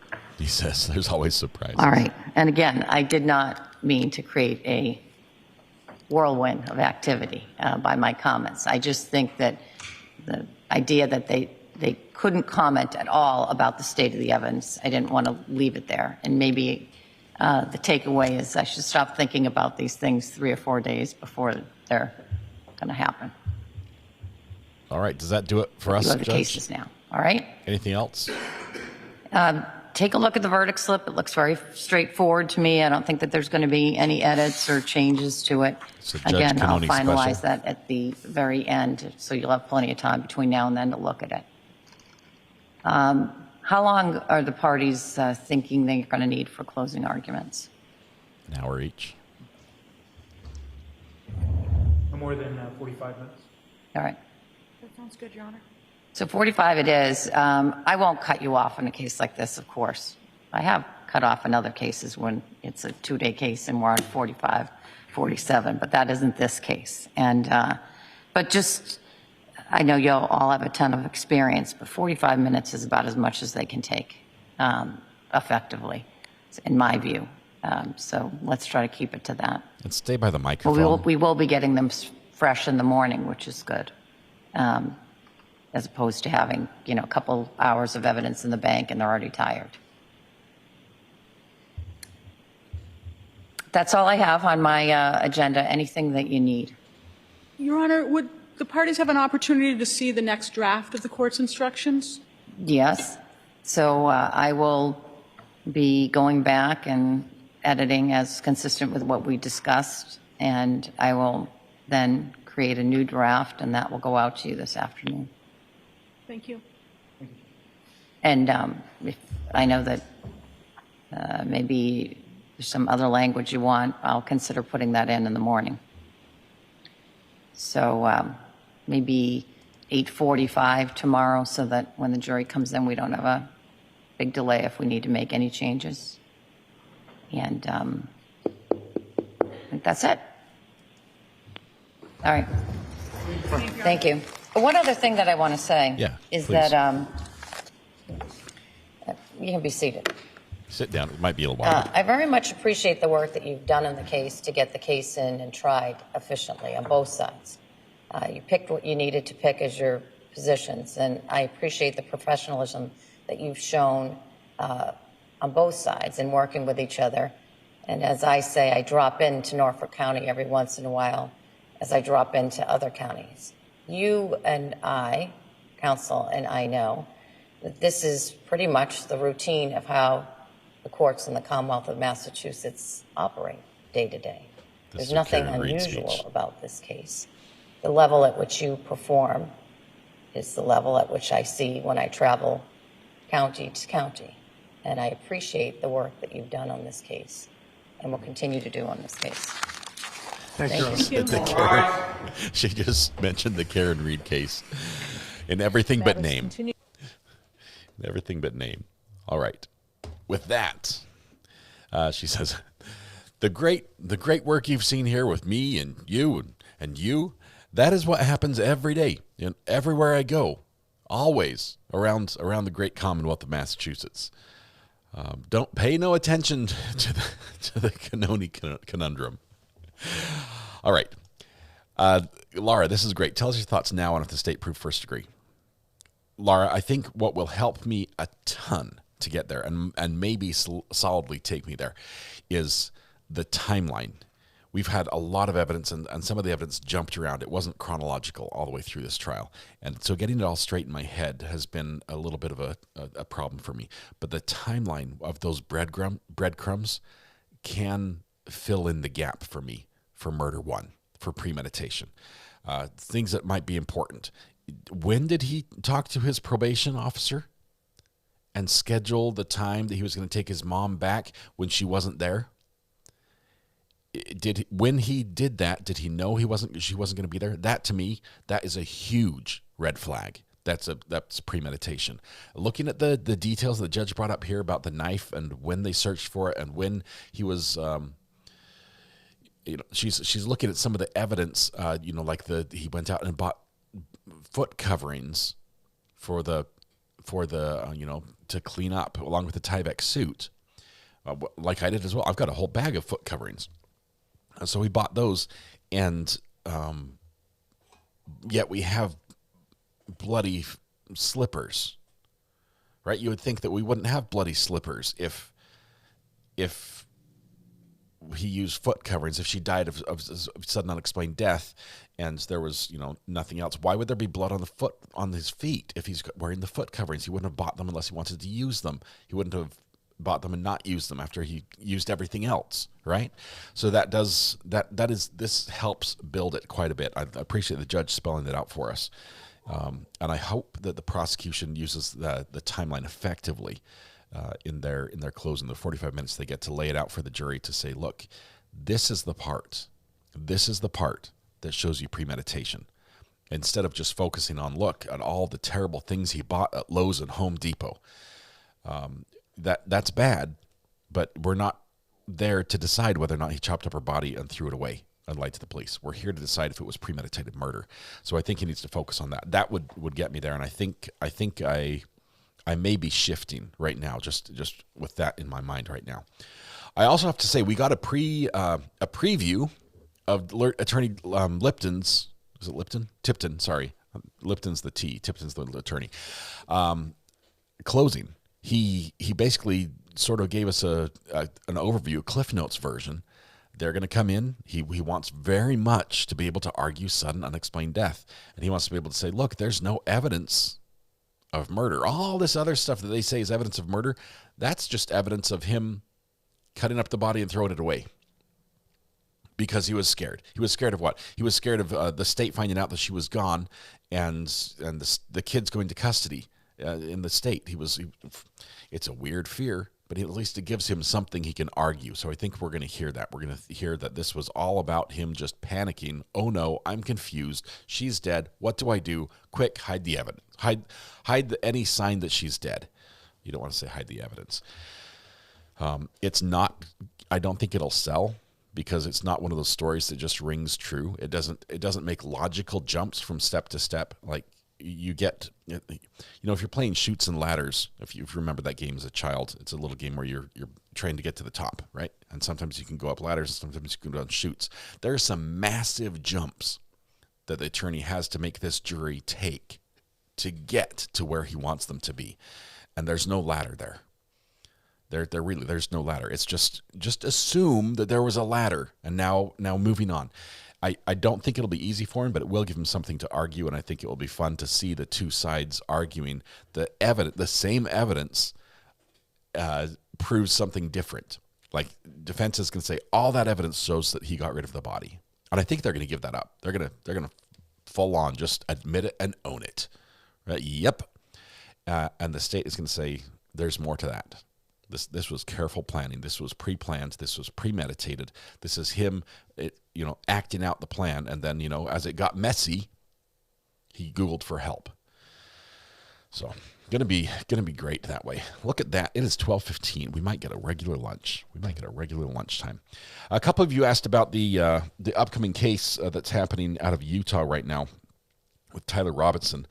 This involves he's the accused shooter in the Charlie Kirk case. There is a hearing today that is very interesting that'll be going on. I think it starts at, 5 o'clock? 2 o'clock Eastern, so in 2 hours, or an hour and 45 minutes. The hearing today is basically to decide if cameras will be in court.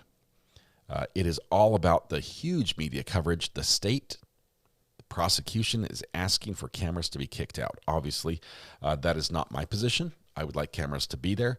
I realize this is a case that has a lot of political baggage attached to it, but I think it can be viewed just for the criminal nature of the case itself. It was high profile.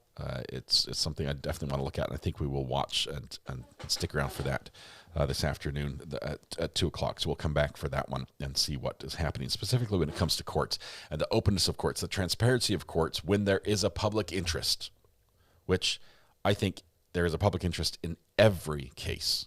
We as a public should be interested in what the legal system is doing, how it is punishing people that the state says are guilty of a crime. So that's coming up this afternoon. We're gonna ask that you keep it Pickles here. We're not here to discuss politics. Okay, I realize that this might be a strong point for you. You might feel very strongly on one side or the other on this one, whether as far as Charlie Kirk and what he stood for and everything else. That's not what we're here for right here. And I support you in whatever you want to do on another channel, but let's please keep it respectful here. We have people from every different spectrum and all sorts of opinions and who want to watch court here for the court factor, not for the politics factor. So please, let's keep it that way. And our mods are praying already. Here's what we'll do. I mean, let me say this. I've never done this before, but if it goes down the tubes, I'll turn off chat and just watch it, and you'll just get my commentary, nothing else. I would do it. So please don't, make it ugly for everybody. I'm interested in specifically the legal argument that's going to be argued in front of the judge about the public's right to see trial, balancing the defendant's right for a fair trial and the prosecution's right for a fair trial. Obviously, with this much exposure, the big concern is that any potential juror who might sit on this trial would be swayed by coverage. I personally think that the public's right to know what is happening in court exceeds the right for a prosecutor or defense to have an easy to pick jury. I think you have to put in the work. I think we have the right to know. Anyway, we can slow chat way down. Yes, we can basically turn off, unless you're green, but we can stop chat. So, all right. Yeah, I will tell you this. I will unfetter the mods like they have never been unfettered before. On this, we ask that you not be there. And if for you, if this is one that's like, look, I can't do this. I can't sit there and watch this trial and see anything about it and not say something. Maybe this isn't the one for you to watch with us. I'd encourage you to watch on another one and do it, but the mods will be unleashed. Unfetter the mods. Speaking of which, we have the soundbite. Blind is working. I think exclamation point blind is now functional. Don't know why he's going to trial. He should just plead. Well, people said the same thing about Brian Walshe, right? So Even a blind squirrel finds a nut every once in a while. What?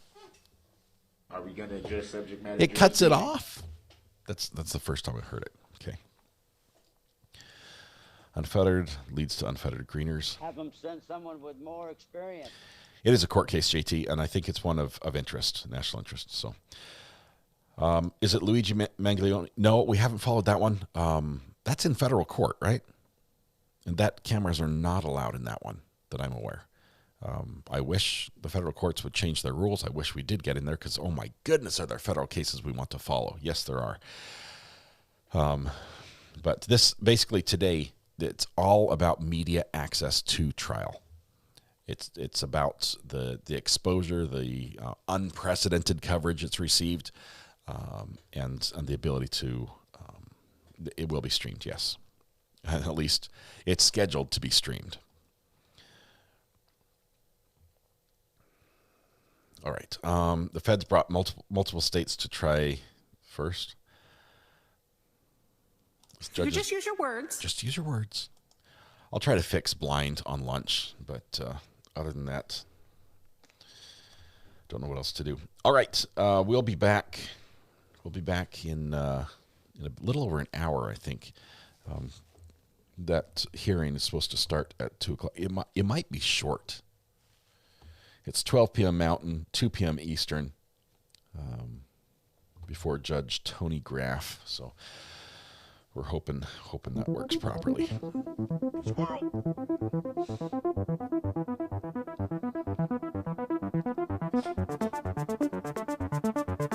Great.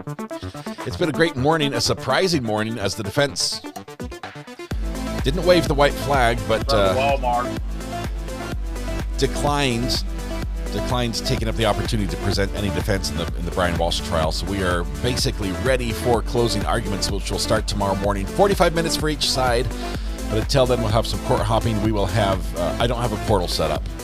I need to make a thumbnail. That's the thing. So anyway, we'll have more stuff this afternoon. Podcast Thursday tonight as well. It's going to be great. Tonight when you go home, please hug the people you love. Smile at someone, make their day just a little bit better. And please stay safe. Please stay safe until we go live again. Soonish is going to be about an hour and a half. So thank you. I have to say, Debbie, thank you for the amazing card. That is hilarious. I will tell you that Debbie's Christmas card to me included 6-7, and it made me laugh. It made me laugh. It was hilarious. You guys are amazing. Have a great lunch. We'll see you afterwards. Bye-bye.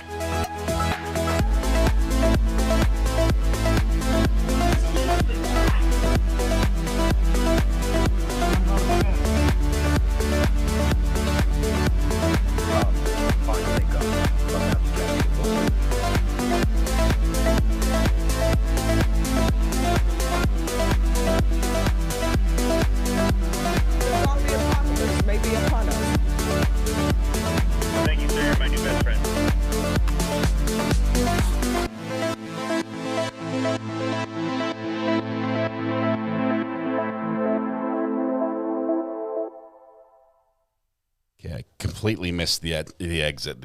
Yeah, I messed it up. But give me a second. I need to show Debbie's Christmas card and take this off the screen. It says, this year Santa isn't checking his list twice. He's checking it 6-7 times, which is just hilarious. And look at that. All right, guys, have a great lunch. We'll see you in a minute.